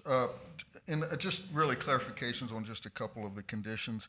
On condition 2, and I did speak with Ben Balser about this, and I think he clarified it, but I wanted to make sure for the record. It talks about, this is condition 2 of the resolution, that the developer shall provide adequate intersection lighting, site lighting of the intersection of Prima Vista Commons project entrance, and the lighting shall be installed utilizing accepted engineering standards. And from my conversation with Ben, and I think maybe Corey can confirm just for the record, we're talking about lighting of the entrance for security purposes and visibility, and not in the right-of-way or intersection. Is that correct, Corey? Just so. Chairman Mitchell, members of the board, that is accurate for safety with the traffic volume, to ensure that the entryway is pronounced and adequately lighted with any pedestrian movements and vehicular movements, but on the private property. Thank you, sir. I appreciate that. And then also with respect, it was mentioned the 15-foot right-of-way strip.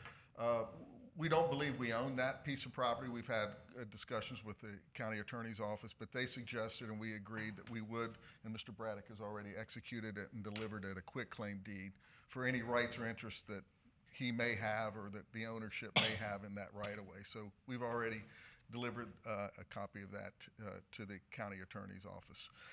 The other thing that Corey brought up was with respect to condition 10, which is remains from the prior approval, which was prior to the issuance of a building permit, architectural drawings shall be submitted and reviewed by the planning department and staff to demonstrate compliance. And I think this was in there because the previous approval was a non-residential use with the senior center.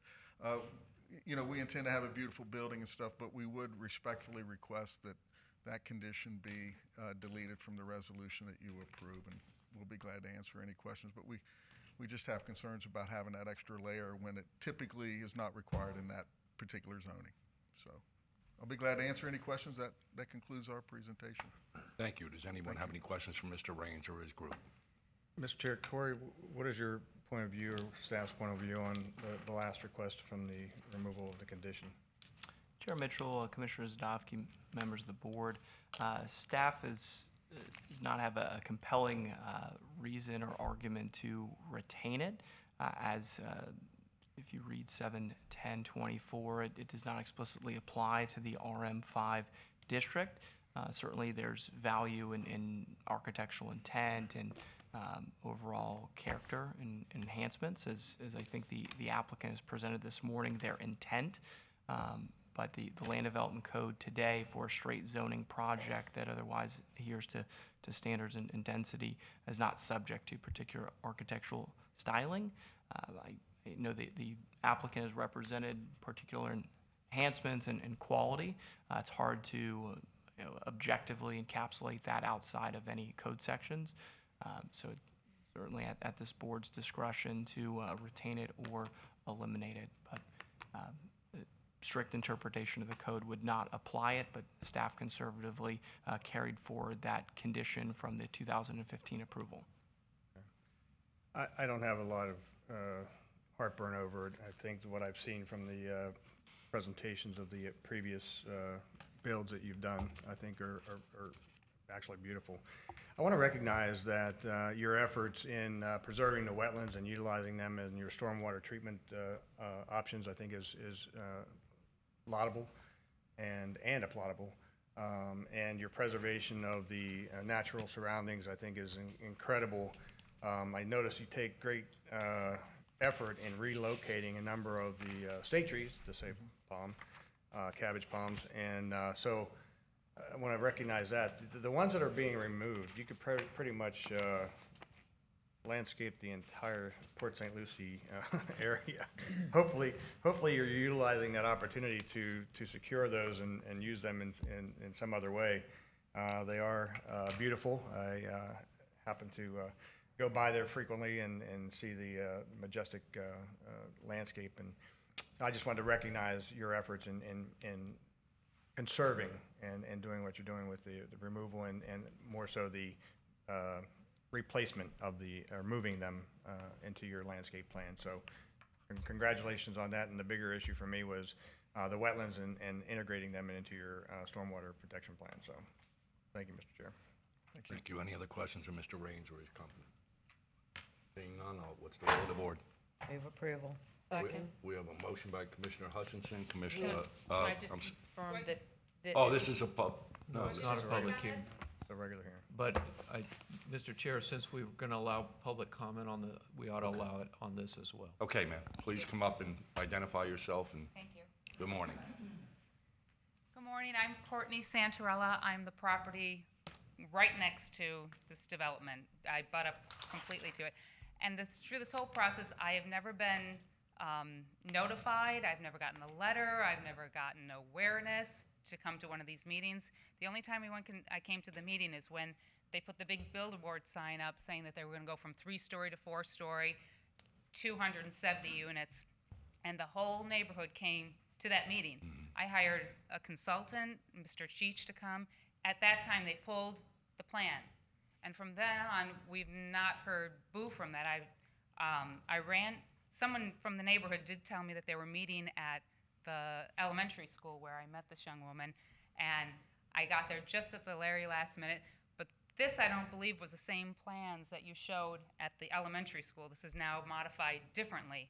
So I'm here to object to this whole site plan and the notifications I've not given, the impact to my property. As I don't know if you remember, I was here with the bees. I've got the 230 boxes of bees that align our properties. I've got rescued animals. I've got lambs back there that make a lot of noise, and so I'm just saying that this is a directly impacted to my agricultural property to have this right there abutting up to my property with, like I said again, I've got bees, animals, all in my back 5 acres that directly butt up to their development.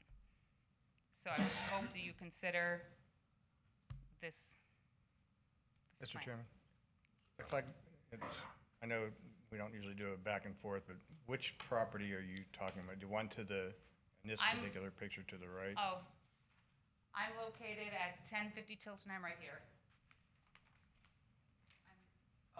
We can't see that. Go up a little bit more.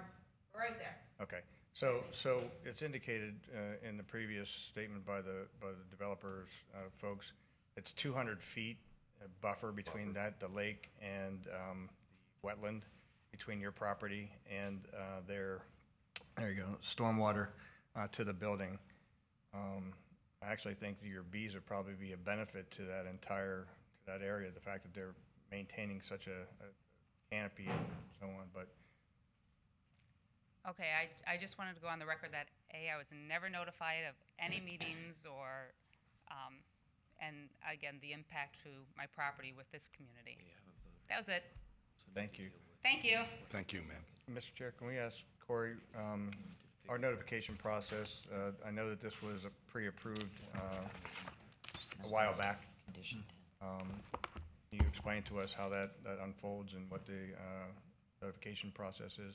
Certainly. Chair Mitchell, Commissioner Zadovsky, members of the board, a few components. The site plan being a straight zoning major site plan, having been approved in '05, modified in '15, and then petitioned for modification now.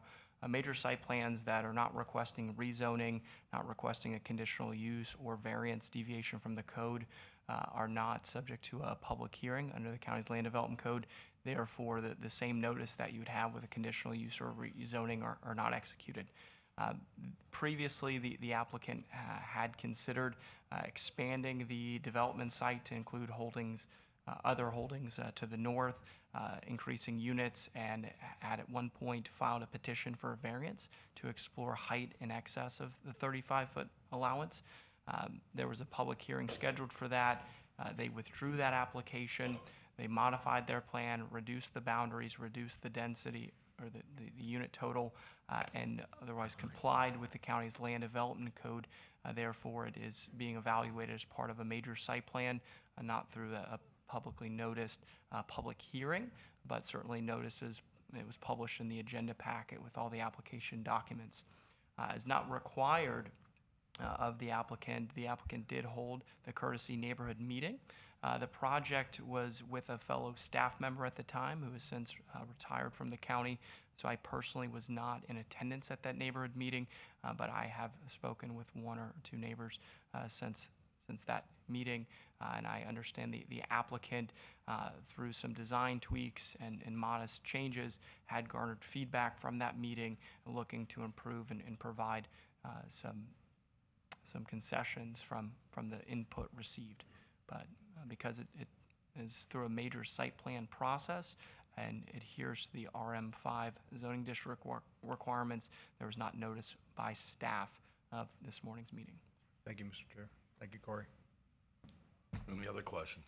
Well, I was just going to say with Commissioner Hutchinson's motion, is that to also amend the request? I was getting ready to add that, yes. So if that's included, I second the motion. It's to delete, for the record, it's to delete condition number 10. Okay, so I second. Okay, we have a motion and a second. All those in favor signify by saying aye. Aye. Opposed? Motion carries. Thank you. Okay, moving on to 10B2.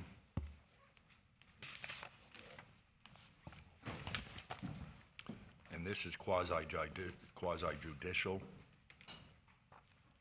Mr. Chair, I've only spoken with the representatives of the applicant. I think the applicant one time before, way back, and then have received emails, which I think all of us have this week, on some of the residents that live nearby. Commissioner Bartz? Same. Yes, I spoke with Lee Dobbins, and I've received the emails that we all got, and that's it. Chair, I've also spoken with the applicant and his representatives, as well as read the emails from the neighboring properties. Same. Good morning, Jody. Good morning. Good morning, Chair Mitchell and members of the commission. For the record, my name is Jody Kugler, Senior Planner with the Planning and Development Services Department. Alongside, I have Amy Cooper with the Environmental Resources Department. This morning, we will be presenting agenda item 10B2, a petition for a major site plan with a concurrent Category 1 wetland waiver to develop 24 residential units with a boardwalk to a 12-slip boat slip within the Indian River Lagoon with associated parking and drainage and infrastructure. The proposed site plan is to be known as Majestic Bay. This is a quasi-judicial item. This is an aerial showing the subject property outlined in red. The undeveloped parcel land consists of 11.11 acres overall and located at 10251 South Ocean Drive in Jensen Beach, approximately 1 mile north of the Martin County line. The future land use designation is residential urban, which allows up to 5 units per acre. The subject property is designated by the Hutchinson Island Residential Zoning District. The development, this is the overall site plan. Development will have a single full access on State Road A1A, linking the residential driveways internal to the site, with restricted gates are being proposed. A southbound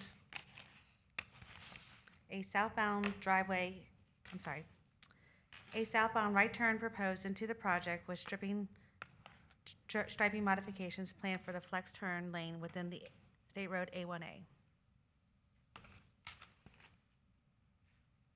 This is the overall proposed site plan outlining the location of the units highlighted in blue, and the wetlands are highlighted in green. The project is proposed in a boardwalk highlighted in yellow to the 12-slip docking facility within the Indian River Lagoon. The docking amenity is exclusively utilized for accessory to the condominium unit owners within the Majestic Bay subdivision.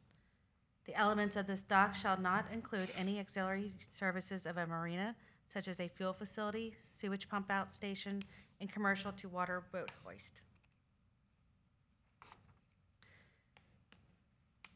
Sorry, let me go back this way. The subject property is bounded by the north as undeveloped land. To the south is the Bay Tree Planned Unit Development Subdivision, which consists of 32 single-family lots. And to the east is the Atlantis 3 by the Sea condominium and Ocean Rise condominium. And to the west is the Indian River Lagoon. This project will not be built in phases. The proposed architecture is a contemporary design of clean lines and wood grain facade, capturing natural light from the different views. A typical unit includes a 3-story duplex, including building with 2-car garage and 2-car driveways. The proposed project meets the minimum dimensional criteria required, including compliance with the Zone B height overlay of 35 feet when measured at the base flood elevation. The major site plan conforms to the standards of review set forth in St. Lucie County Land Development Section 11.02.07 and is consistent with the goals, objectives, and policies of the St. Lucie County Comprehensive Plan.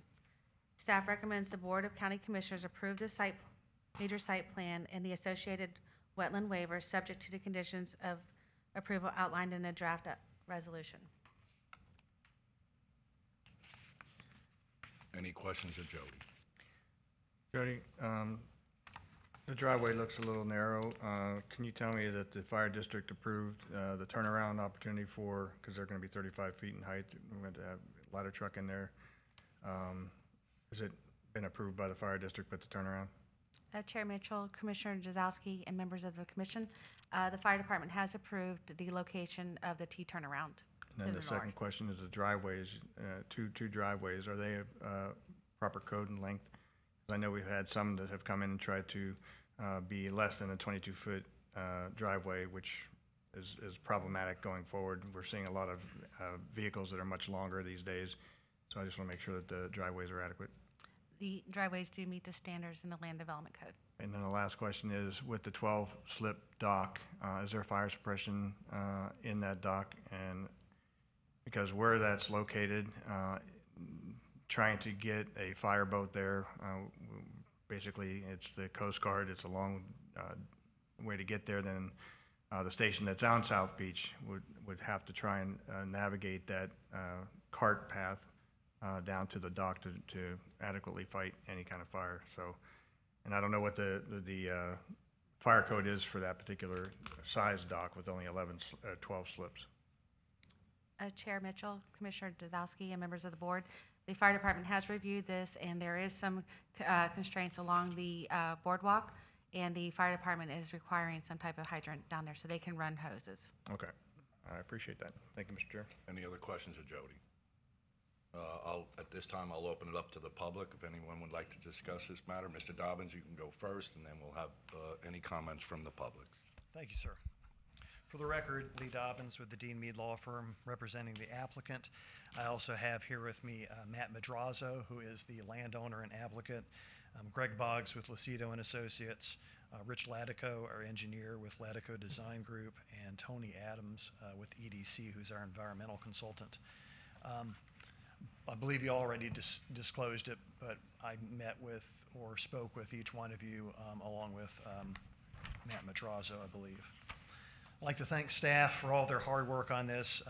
We've gone through a lot of iterations and have done a lot in particular with respect to ERD to make sure that we have satisfied ERD with respect to avoidance and minimization, and appreciate all staff's hard work on this.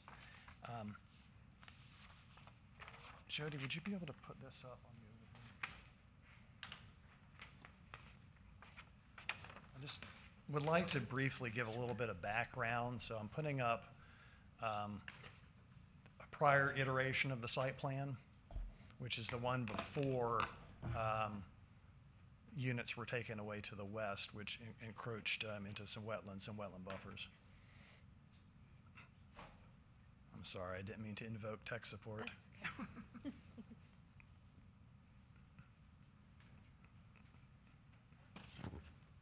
Let's see, carpeting.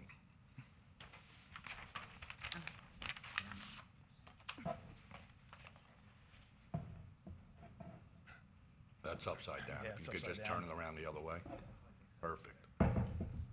Just Awesome. up a little bit. You got it. Perfect, hold it right there. Don't Okay. flip over. Nobody sneeze. All right, thank you very much. So you can see on the prior site plan, the buildings were angled out a little bit more at one time, and critically, there were 6 units to the west that sat on some uplands, and there was a road leading out to them. The Bay Tree HOA residents had expressed some concerns about that design. In particular, the road running behind their homes, they were concerned about runoff from rain going into their backyards. They're concerned about drainage from the road, concerned about the units back there and the drainage issue from those 6 units, lighting back there. So we made a number of changes to the site plan. Really, it wasn't just because of HOA concerns. ERD also had concerns with respect to those. Part of our wetland waiver at that time was allowing those units to encroach into wetland buffers. They never encroached into the wetlands at all, but they were, it's hard to see there, but the corners of the buildings on the west end and east end were encroaching into the wetland buffer. So we made a decision to get rid of these units, get rid of the road, and go with the site plan that you see today, which only has an 8-foot path going out toward the docks, and pulling those units all over toward A1A as much as possible in order to avoid and minimize impacts to wetlands. I told you in our discussions with you that we had addressed all concerns of the residents in Bay Tree, and honestly, we thought we had. By removing those homes in that road, we thought that that the Bay Tree homeowners would be very pleased with those changes. And in fact, Mr. Madrazo sent a letter to Bay Tree HOA giving them an updated site plan and asking if they would come today and speak in favor of the project and give a letter of support. We're here to try to address any concerns. There are still a couple of things right behind the Bay Tree homes there. There's a berm. And of course, the purpose of the berm is so that we keep all of our drainage on site, and all of our drainage does not affect them. It stays on our side of the berm and goes through our drainage system. So that's why the berm is still there. And there's also a fence along their property line. We moved that back further north from the previous designs, and we added additional landscaping, added trees above what's required by code, again, to try to accommodate them. We feel that, well, first of all, that the fence is required by code. We have to have either a wall, a fence, or an opaque hedge. And we feel that good fences and berms make good neighbors. We want to keep their lighting from going in our backyards and our lighting and going in their backyards. We want to keep our drainage separate. So we feel like we have a good project here. My client feels like he has worked very hard to try to accommodate concerns of Bay Tree and has really bent over backwards to come up with a good project that addresses the concerns of the neighbors, addresses the concerns of ERD with respect to the wetlands, and that we're presenting you a good project today. I do want to talk a little bit about the 2 approvals. So we're asking for a site plan approval and a wetland waiver. A site plan approval is what's referred to colloquially by developers as a by right approval. That means that if you meet all the requirements of the County Land Development Code and the County Comp Plan, you're entitled to approval. So if you have the correct setbacks, the correct height, all the things that are in your code and your comp plan, if you meet all those, you check all the boxes, you're entitled to an approval. It's different from, say, a PUD approval or a PNRD approval. Those plan development type approvals are more of a negotiation between an applicant and the board and staff.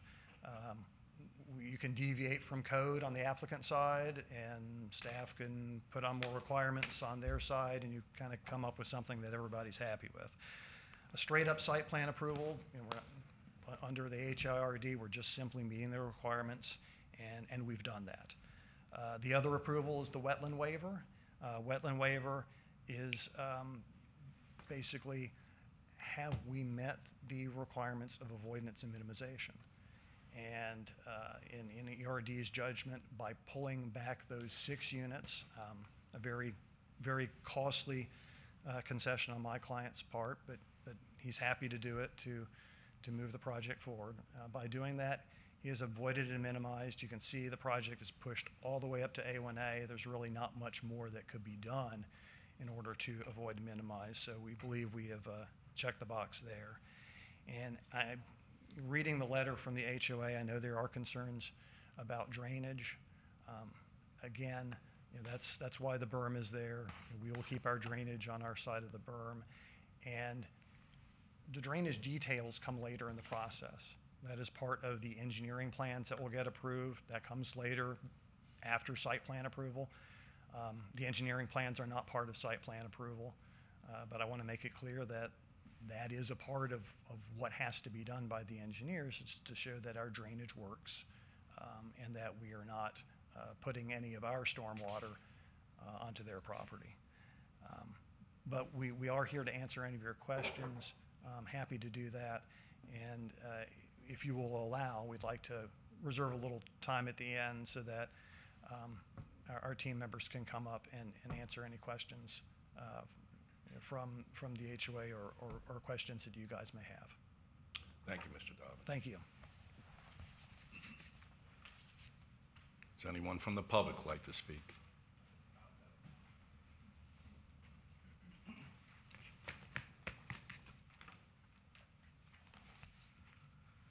Chairman Mitchell, Commissioners. I'm David Earl, Ross Earl and Bonin, down in Stewart. I represent the Baytree community, the homeowners association, immediately to the south of this Majestic Bay project. If you don't know, my community, Baytree, is 32 units, single-family homes. They have a boardwalk and a dock, similar to the application that's been put in here. And at the outset, I think I'd like to say, and certainly address some of Mr. Dobbins' comments, my particular board members have been working with this applicant, trying to exchange views. This is obviously a big project. It's a neighbor. It's 3 stories tall, so obviously it's a little bit of an attention getter from the standpoint of what's going in there. Happily to say, it's been a very good conversation. Ordinarily, when I come before county commissions, sometimes I have to kind of slam the table and go, no, no, no, no, no, no. But this isn't that. It's a little bit more of a mid-level thing. There's concerns, and I think Mr. Dobbins laid the concerns out. Some of these concerns will come up later as you go through the actual construction drawings, the engineering permits, those sorts of things. But it's important that we stand up right at the beginning and say, hey, here's a concern for us. Initially, whenever you're going to have any kind of a development like this, our initial concerns, which were laid out to in a rather lengthy letter, I think we provide you by email, and my folks have brought them here to provide you in person. You can read it and review it yourself. Concerns were the wetlands, filling wetlands, stormwater management, drainage, setbacks, because this stuff is pretty close if you look at the application. Security, obviously always an issue. You know, what security do you have in terms of a gate? What security do you have in terms of people who could access the property by walking? And lighting, and I'll come back to that again. I think that's part of what we're going to have to talk about as we move forward in this process. But really, the fundamental concerns I think that the folks at Baytree have relate to proximity. One of the folks that lives in Baytree said, David, we're dry. We want to make sure we stay dry. We want to make sure they control their water. I think we could maybe get a little bit more detail from Mr. Dobbins about the berm, about the fence, the materials that are going to compose the fence, what it's going to look like aesthetically. Where's it actually going to be? How can you maintain that fence? Particularly if you put it very close to the property line. What's your ability to access our property if you need to? Or access your own property if you need to maintain that fence, because it doesn't appear there's any gates reflected in what's been presented on site. So maintenance is an issue for us in that regard. And I think with regard to the drainage, the devil's in the details. How large is the berm? You know, when's the engineering coming forward? We could look at it. One of the questions I had also had to do with the elevations. There's no elevations contained really in this site plan that my folks have been able to review at length in terms of what will happen to the water. You know, it exists the way it exists now. We don't really have any drainage problems, but once it comes in, once you certainly fill those wetlands, what's the height going to be? How's that drainage going to work? How are you going to control it on your property? So I think from the standpoint of where my clients sit, they're certainly receptive to the idea that the property is going to be developed. We're going to welcome people to the island. It's going to be a good development, good for the community. But we want to make sure that it's done carefully, thoroughly, and it respects the neighborhood environment. And that's really the purpose of our appearing here today. A little complicated maybe to write a letter of support, but we are supportive of the idea that these folks are trying to be very responsive to the neighbors. And we want to continue and devote ourselves to continuing that conversation with them.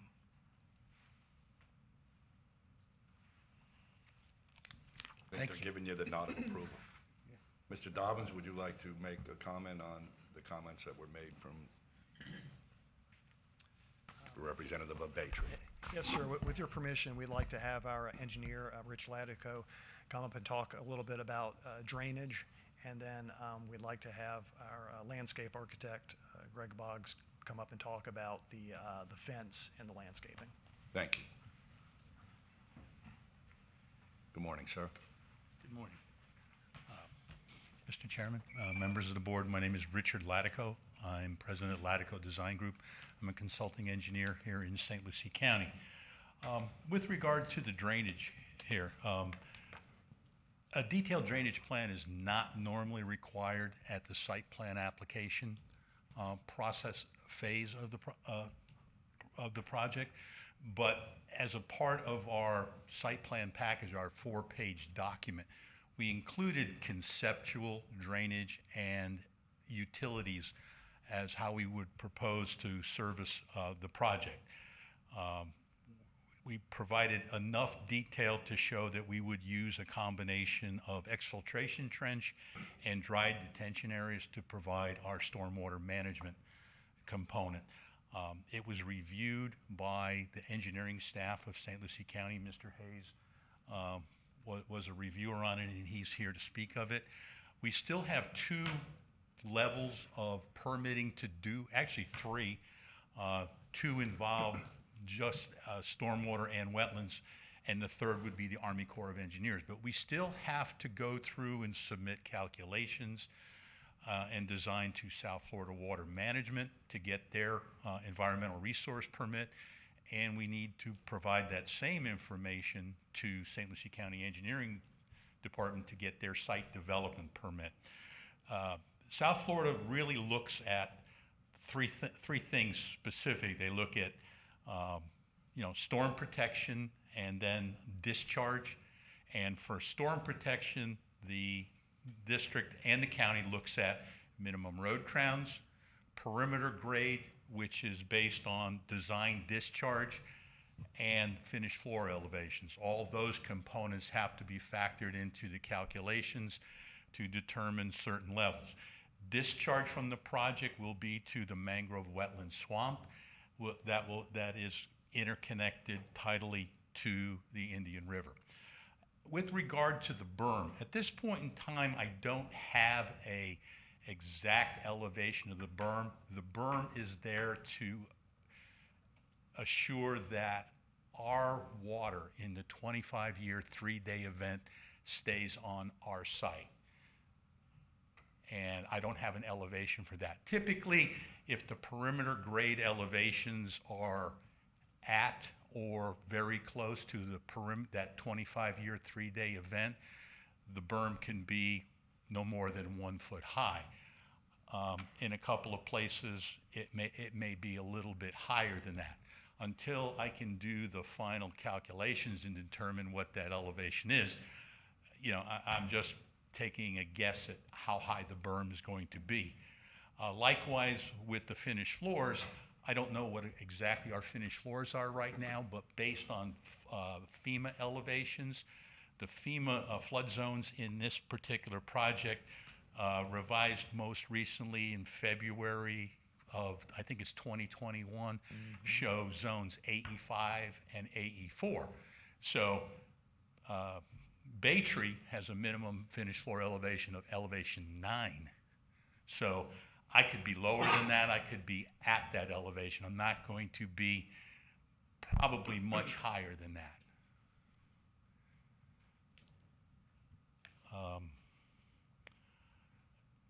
A couple of the other questions I think they raised is gates. Our site plan and our site plan package on sheet 1, we show gates at 100 feet from the right-of-way line, consistent with county code, consistent with DOT code. That entrance is further detailed, I believe, on sheet 4 of 4 in that site plan application package. There's also a pedestrian gate that enters from A1A, and there's also a pedestrian gate proposed for the project on the north side of the project to get access to A1A and a beach access easement that runs with the project located on the east side of A1A. So from an engineering perspective, I think that's the project in a nutshell. Again, we will be charged by the permitting agency to manage our own stormwater. Typically, you do not run stormwater off into adjacent properties. We will manage our own water. We will discharge to the mangrove wetland swamp, which will improve hydrology in the wetlands, and ultimately it'll be connected to the Indian River. So if you have any other questions, I'd be more than happy to answer them. Does anyone from the dais have any questions? Mr. Chairman, Mr. Latico, you probably have one of the largest STAs on the island.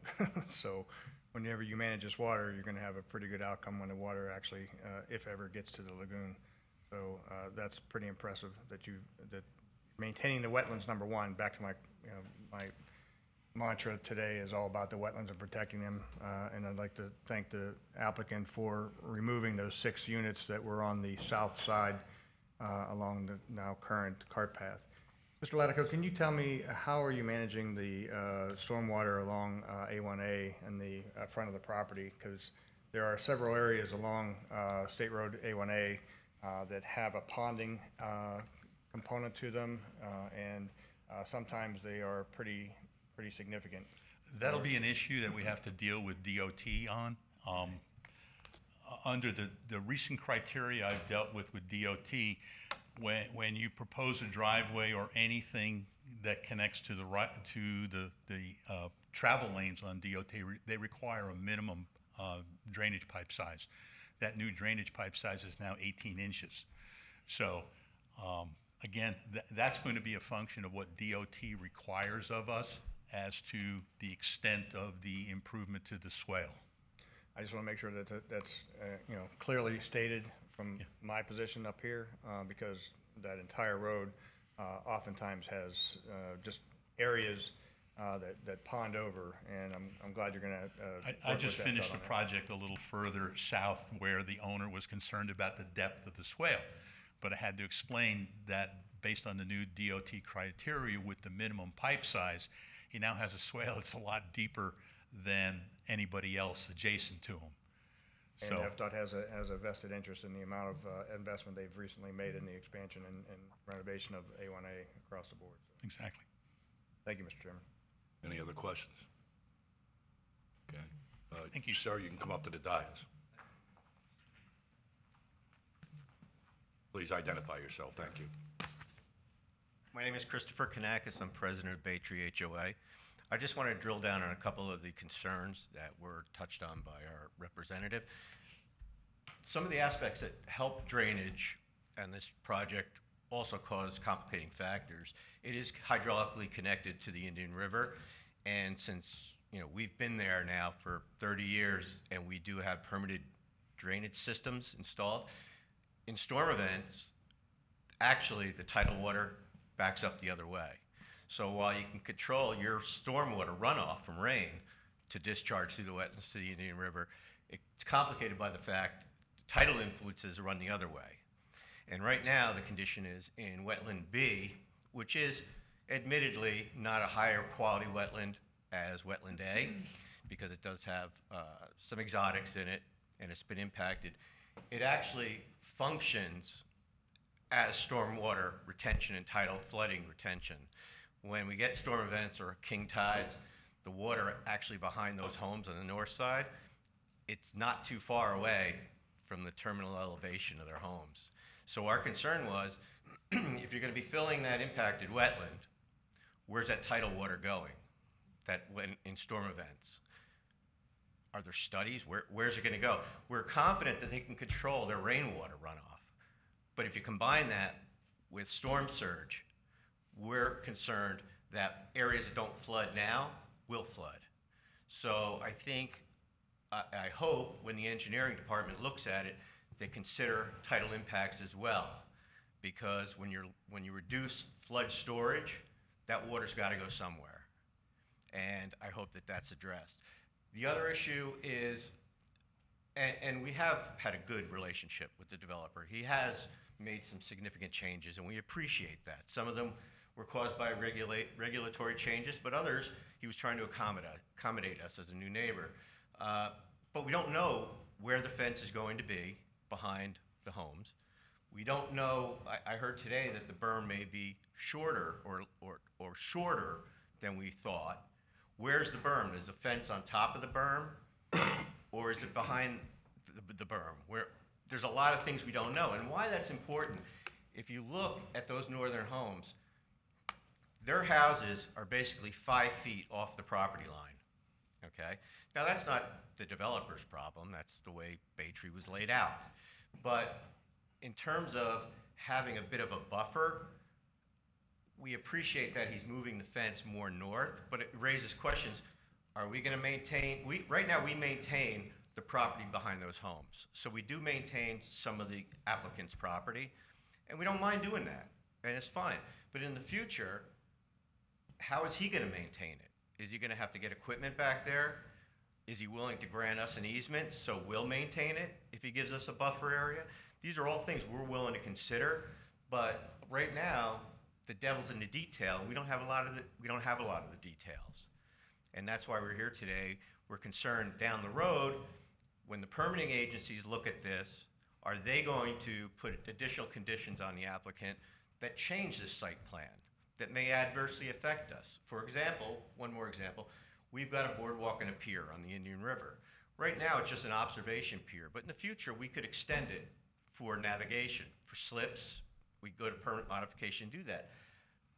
I don't know how proximate this pier is to our pier because it's not represented. So during that review process with the Corps and South Florida Water Management, we're going to need to make sure that pier doesn't impact navigation to our pier, that there's enough radius to turn boats around. So there's a lot of things that we're being asked to just rely on good faith that it's going to happen, but may absolutely impact us, and that's really why we're here. And that's all I have to say. Thanks. Mr. Dobbins? Or ma'am? I'll let her come up. She may have some, or do you want to answer those? Just one thing, though, we did want to have our landscape architect come up and talk about the fence and the berm, so whenever you're ready for him. Will you be discussing landscape and No. fence also? I'm back again. Okay. Hello, Hello, everyone. I'm Courtney Santarella. I'm a resident of Bay Tree for 21 years. I was here to observe this meeting, not Prima Vista Commons, my property that I'm transitioning from Bay Tree by neighbors, and I'm going to build my house on Tilton. Right? Oh, well, that's not up there anymore. But I got the agenda, and I said, what the heck is this? Prima Vista Commons. That's the only reason that I came up to speak on both of the cases, because I own both properties and they both affect me. This one not so much anymore because I just sold my house 2 weeks ago, but I wanted to come and support some of the neighbors. I just wanted to say, with the impact of all these townhouses back to back to back, more, there's already trade winds that have 9 townhouses. I don't know why you're allowing 24. Why can't there just be 10 straight? Why are we packing so much in? That's all I'm saying. I just think there's just too much. Thank you. Thank you. Now, Mr. Dobbins, you had your good morning. Mr. Chairman, hi, everyone. Greg Boggs, good to see you again. I need to indulge your, maybe your IT guy, because we need to look down at a drawing that I've got. Can I do that? We have the cutting board over there. That's great technology, by the way, I do. At least it matches the document. Exactly. Yeah, it's going to go. Expecting to see cheese and grapes. Yeah. What do you call that? Chair. Whatever. I never say it right. The meat plate. See how close you are. Whoops.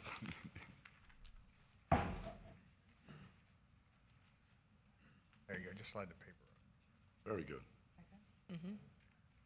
It's actually got some color to it. I was hoping I wouldn't embarrass myself too much for the graphic. Most of you know that I've been around many years.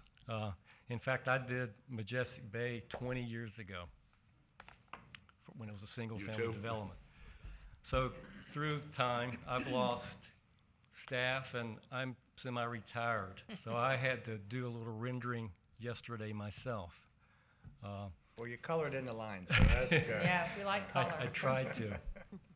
This graphic represents the, if you basically start on the left-hand side, that their unit, they've got a 15-foot rear setback. And you see I've got a PL, that's the property line. Now, 10 feet in from the property line is a 6-foot fence.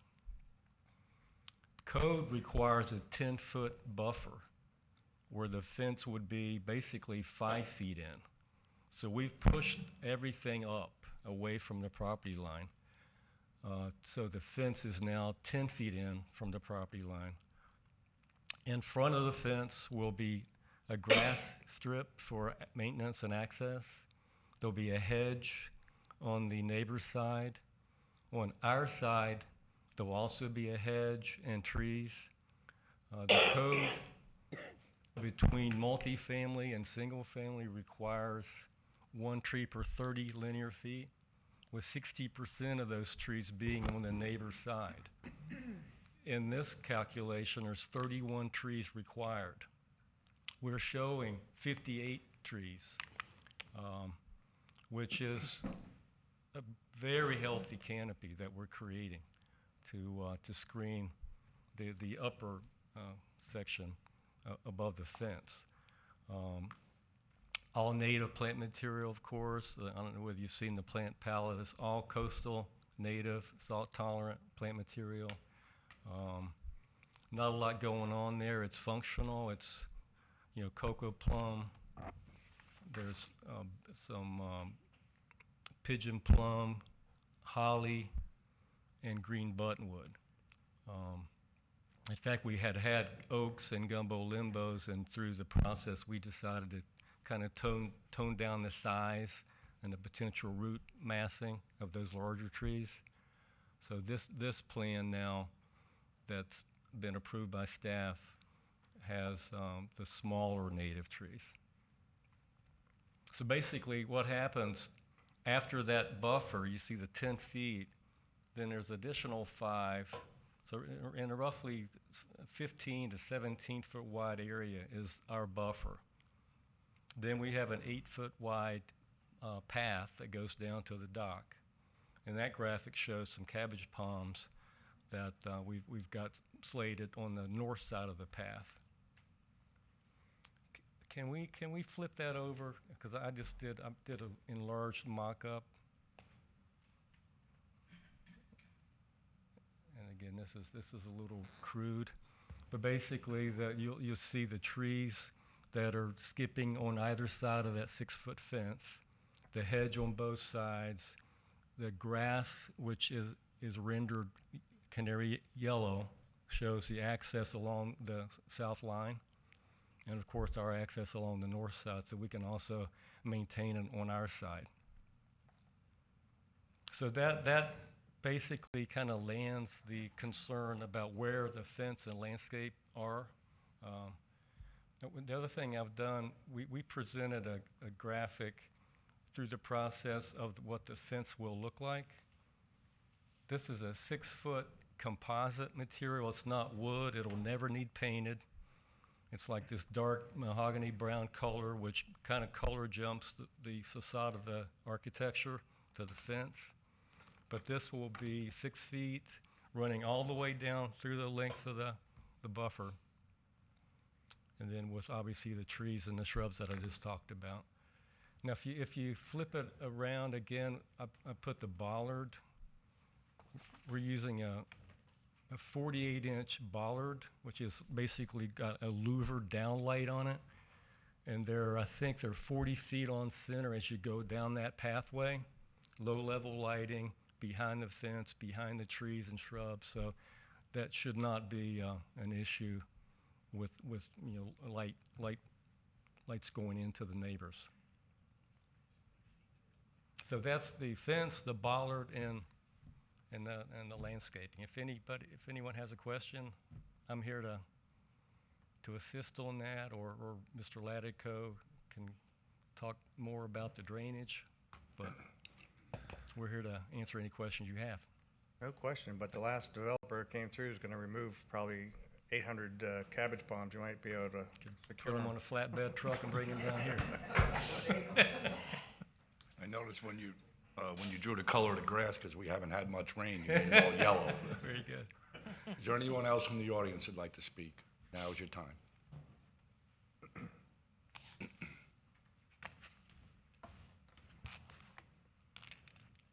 Again, Michael Harris. I was the chairperson for our committee reviewing this, and I do appreciate the updated designs. We hadn't seen that, so that's kind of new. If you don't mind with the graphic, can I kind of unfold it? I want to look toward one area in particular. Don't knock the table over.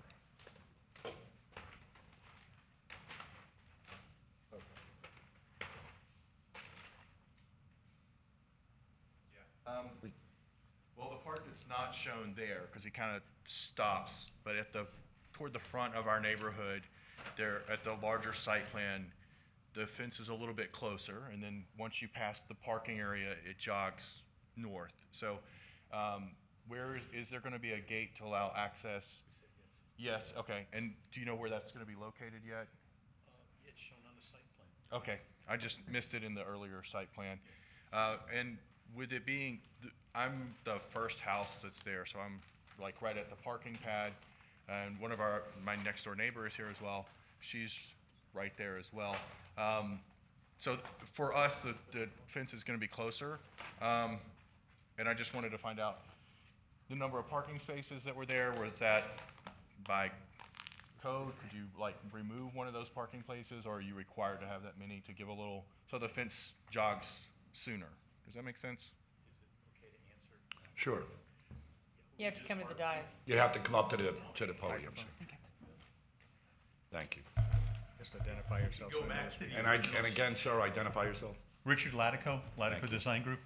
We added 4 parking spaces at the terminus to our entrance. If you can bring that up just a little bit more. Yeah, right there. As you come in through the gate, and then your turning movements take you into the multifamily area going to the north. We added 4 parking spaces there for people who wanted to park there and then use the dock. We made the access to the dock an 8-foot path that would accommodate golf carts should exist in the project, but we added 4 spaces. It wasn't a code requirement. We have sufficient parking on the site relative to the garage spaces plus the 2 spaces in front, but we wanted to put just some extra parking in, for people who wanted to use the dock or, some possible overnight guests. Or visitor.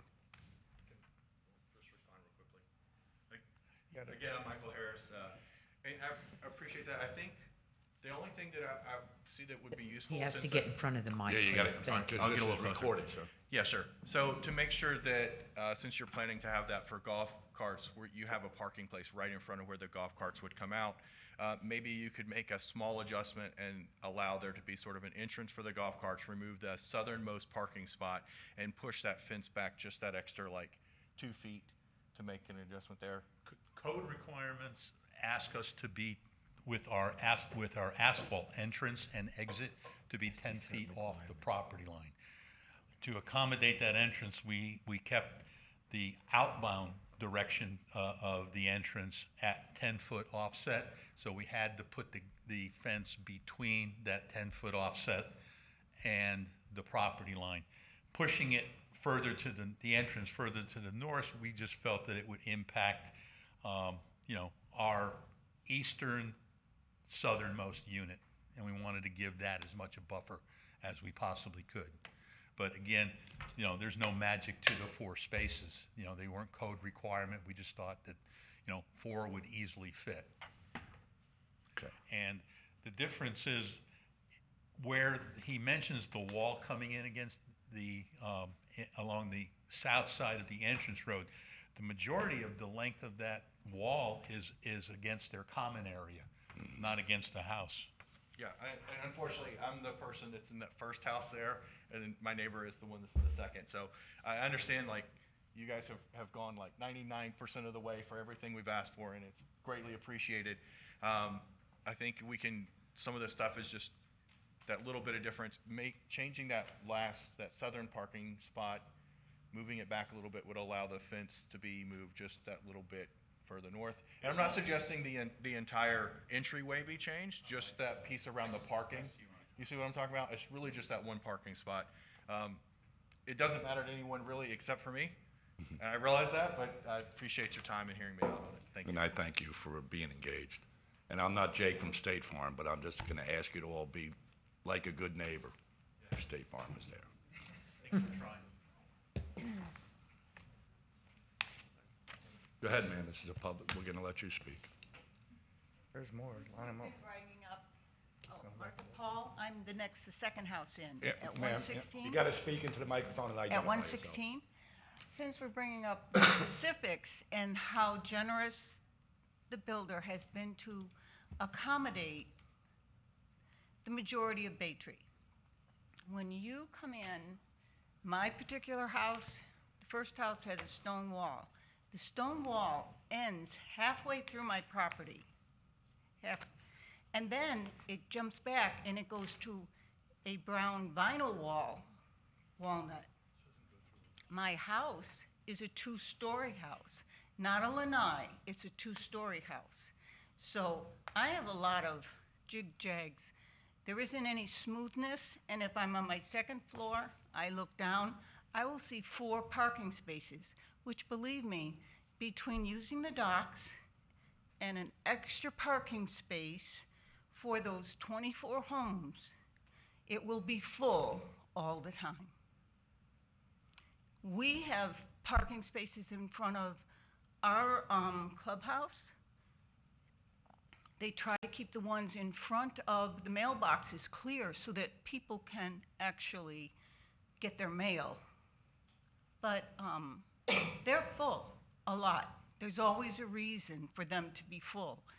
So my house is really impacted by the way adjustments are being made.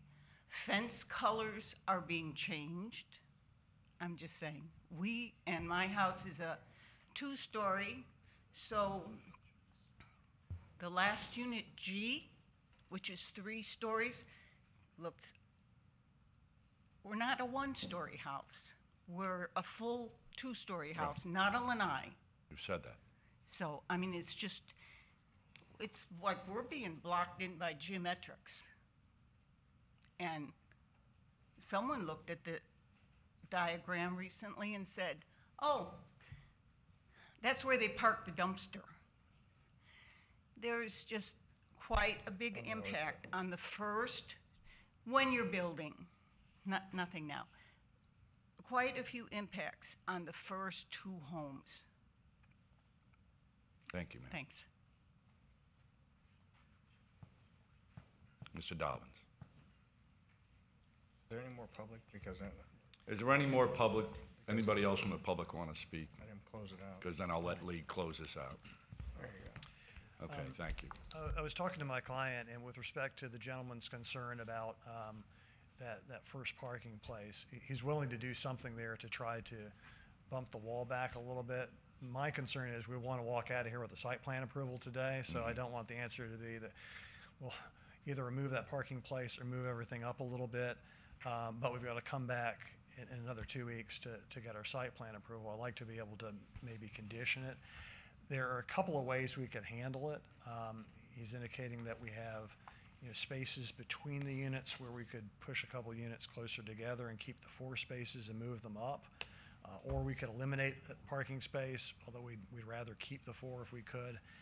I guess I'm asking how much flexibility we have in terms of, could we have a condition that we make an adjustment to the site plan to allow for moving that wall 2 feet north at the area where that one parking place is, that change to be determined and approved by staff. Mr. Chair, the one question I have with that statement is the distance between the buildings is a requirement, is it not, for fire? Yeah. Commissioner, Chair Mitchell and Commissioner Jazowski and commissioners, yes, we would have to just verify with the fire department, but there is, I think what Mr. Dobbins is referring to, there is a condition of approval in our resolution under number 17 that talks about any required adjustments may result in a site plan's modification or associated process for such approval. So I think that's one of the concerns that Mr. Dobbins is trying to alleviate today. Will this, if they shift this parking space, is it going to trigger a minor site plan or any type of adjustments that would require staff approval, or essentially could require Board of County Commissioner action? Can you say that again, because I think I heard you say 2 things. Yes. So there's condition number 17 that states that any adjustments would require site plan approval, a site plan adjustment. Some of those site plan adjustments based on our land development code talks about a minor site plan and what the difference between a minor and a major. A minor, our Planning and Development Services Director can approve those administratively, or if it's a huge adjustment, then it would come back as a major adjustment to the major site plan, which would require board action. Mr. So I Chairman. think he's asking if he could have some alleviation with the condition that they could work with the developer by shifting that parking space or eliminating that parking space. Mr. Chair, first of all, I want to say thank you, Lee, and to the group, because you have went above and beyond. You have. And I want to thank the residents for recognizing that, because I can tell you this doesn't happen often. No. This is rare. So for me to be able to let them move forward, there is no doubt in my mind that they will get with the neighbors and they can make an adjustment that's not going to trigger something, that they're not going to walk out of here having what they need today. I'm confident that I know that they'll get there if it's at one spot. They've already shown this through the relationship. I'm fine making a motion to approve this so that they can move forward and continue to have that conversation. I think it's been proven with everything else they've already done that you can make an adjustment and you'll get there. The developer sitting here, he's already agreeing to it verbally with the attorney. I see no reason to not approve this, to move it forward. Are you suggesting that administrative approval rather than come back to us would be? Yes, something- it can all be done through them. I'm game for that because So I'll make that Are motion. we going to close public comment first? Is that it, Mr. Dobbins? Yes, sir. Is there anybody else before we move on? I think I'm going to close public hearing. I don't see anyone else from the audience trying to get up and speak. So during this part of it, I'm going to close the public hearing. And we have a motion by Commissioner Townsend, and I believe Commissioner Hutchinson, were you going to make the second? I'll make the second, but just for clarification, because Commissioner Barnes and I are going back and is talking about, maybe it should go to Dan. Mr. McIntyre, the correct verbiage would not be that this was a public hearing, because that's not what it was. We took public comment, Public comment. just to make sure it's clear. Right, I Is that think, what you I were think asking? just to clarify perhaps we could just add a condition, just suggesting that the staff has administrative authority to modify the site plan to address the issue that was discussed at the last with the parking, one parking space, that doesn't need to come back to the board. We just add a condition to that If effect. necessary, correct, I agree. And you're correct, Commissioner Hutchinson, it was public comment, not public hearing. Okay, we have a motion and we have a second. Madam Secretary, you want to call a roll? Commissioner Bartz? Yes, ma'am. Commissioner Zazowski? Yes, ma'am. Commissioner Hutchinson? Yes, ma'am. Commissioner Townsend? Yes, ma'am. Chair Mitchell? Yes, ma'am. Thank you all. Thank you for all the parties. Thank you for your engagement. Okay. We gotta go fast. We're gonna get you there, Chris.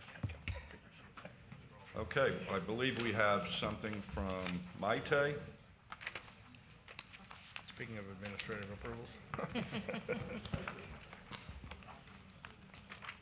And this is an administrative update from the PDS director. And then we'll be done.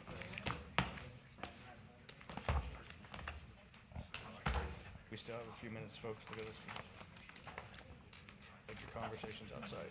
Good morning, Chair and Commissioners. Mike- Excuse me. Folks, if you're going to have conversations, I would just suggest taking them outside, and I appreciate you all being here. I just want to give the young lady the respect she deserves. Thank you.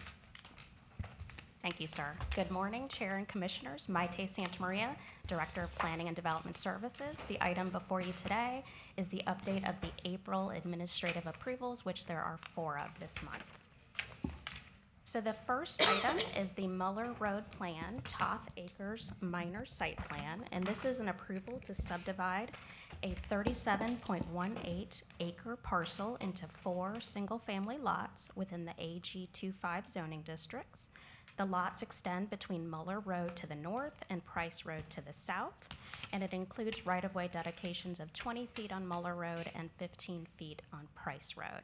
And the lots range from about 6 acres to 10 acres.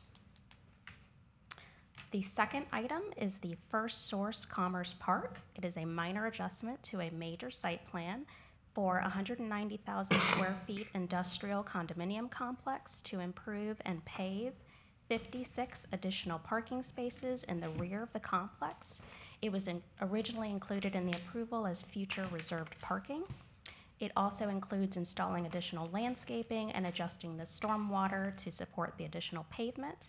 This project is located within the existing First Source Commerce Park at 873 South Kings Highway, approximately 2,000 feet south of Orange Avenue. The third item is Southern Truss, a targeted industry, and this is a major adjustment to a minor site plan to expand that existing business by developing an additional 33,600 square foot manufacturing building, improve the vehicular use and parking area, add lumber laydown storage areas, and expand the stormwater as well as improve the landscaping on the site. This particular project is located at 2590 Kings Highway on the east side of the highway, just south of St. Lucie Boulevard.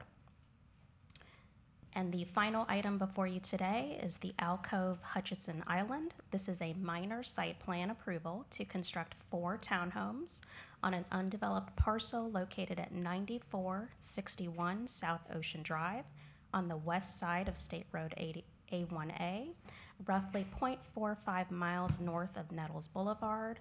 It is a small parcel under an acre, and it is zoned Hutchinson Island Residential District, or HURD, and within the residential urban feature land use, and it complies with the 35-foot height limit. And that is the update for the month of April. Thank you. Mr. Chair? Yes. Maite, can you go back to the Southern Trust? I just want to ask a question, and I don't expect you to have the answer, and Dan, I don't expect you to be able to chime in, but there was some question for the last 2 months. The county has a piece of property that's along Kings Highway. It's an easement for Kings Highway, and it's like 150 feet by 590 something feet. And there was some question of the property owners in that area when FDOT was looking for input on the driveway connections to Kings Highway. And just I don't want it to be a situation where you've made this adjustment to the site plan. I just want to make sure that there's an opportunity to follow up with that applicant, because they wanted to create an intersection and align that intersection. So there's some questions about that. And so I don't know what we've decided from the county standpoint as to whether to vacate that piece of the easement. It was originally donated to us by that same property back in 2004 for stormwater drainage, but now all of the drainage is going to be on the west side. So I'm just raising that so that the commissioners hear that here today.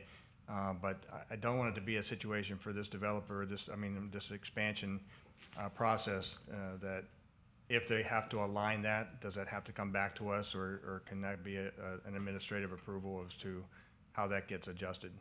I'm not familiar with that item, but I can look that up and bring it back to you. Yeah, I knew, that's why I stated it up front. I don't expect to have the answers, and Dan, your office has been working on that with Joanne and trying to do the history on that, so I just wanted to put that out there. I just didn't want their site plan to be affected by that little question that came up when FDOT was looking for those improvements. And then the last statement is just, you heard the input that we got for administrative approval for the last development, so you've got all that information in your head now, so. Understood. Thank you, Mr. Chairman. Thank you. Any other questions of Maite? Seeing none, thank you so very much. Mr. Chair, before we go to Mr. Tipton, I'd like to ask a question. Sure. I know that our meetings generally, when they end, we go right into the erosion and sustainability and mosquito control. Is there any way that we can do those before we do our regular meeting? Because staff has to be here for the agenda items anyways, and then they have to sit here through this, and they can be out there being productive, and they don't have to wait through our whole meeting. So if we were to do those before we start our meeting, after consent agenda, staff could leave. I Mr. kinda Chair, agree can with I you. concur with that? Because there's Yeah. many times I've gone to each of us as we've become chairs and pushed them to the front. Yeah, I and think it works if better. they're to the front, it'll alleviate some of the time for staff. I'm sure they wouldn't mind either. Okay, I think that sounds like a real good idea. I've got to find, do you have the mosquito control? I do. Howard, I'm sorry. Mr. Administrator? Thank you, Mr. Chair, Commissioners. Just a few announcements. St. Lucie County and the Health Department will be holding a ribbon cutting ceremony on May 18th, tomorrow at 10 a.m. at the Department of Health building on 23rd Street. The Board of County Commissioners will be hosting a ceremony to name the Lincoln Park Pool the Arthur Lee Boatwright Pool on Wednesday, May 25th, beginning at 10 a.m. The board will hold a special informal meeting on June 7th at 1:30 p.m. and then that same day will hold its regular meeting on Tuesday, June 7th at 6 p.m. We are working on, with Commissioner Hutchinson and Josh, on a June 9th celebration for the South Beach Sand Nourishment Project, and more information on the time for that will follow. And then there's a Juneteenth community celebration on June 18th from 11 to 7 p.m. at the Lincoln Park Community Center. And lastly, this is Mr. Gino Buto, our Chief Information Officer's last board meeting and we wish him well as he heads into retirement. Commissioner Bartz? Just one thing to add to that. Friday evening, there is a art in the courthouse. The local artists are putting up their works in the first floor of the courthouse. There's been a lot of work done. If anybody can attend, you are welcome. The public is welcome. That starts at 5 o'clock. Thank you. Any other business? If not, I'll entertain a motion to adjourn. So moved. Okay.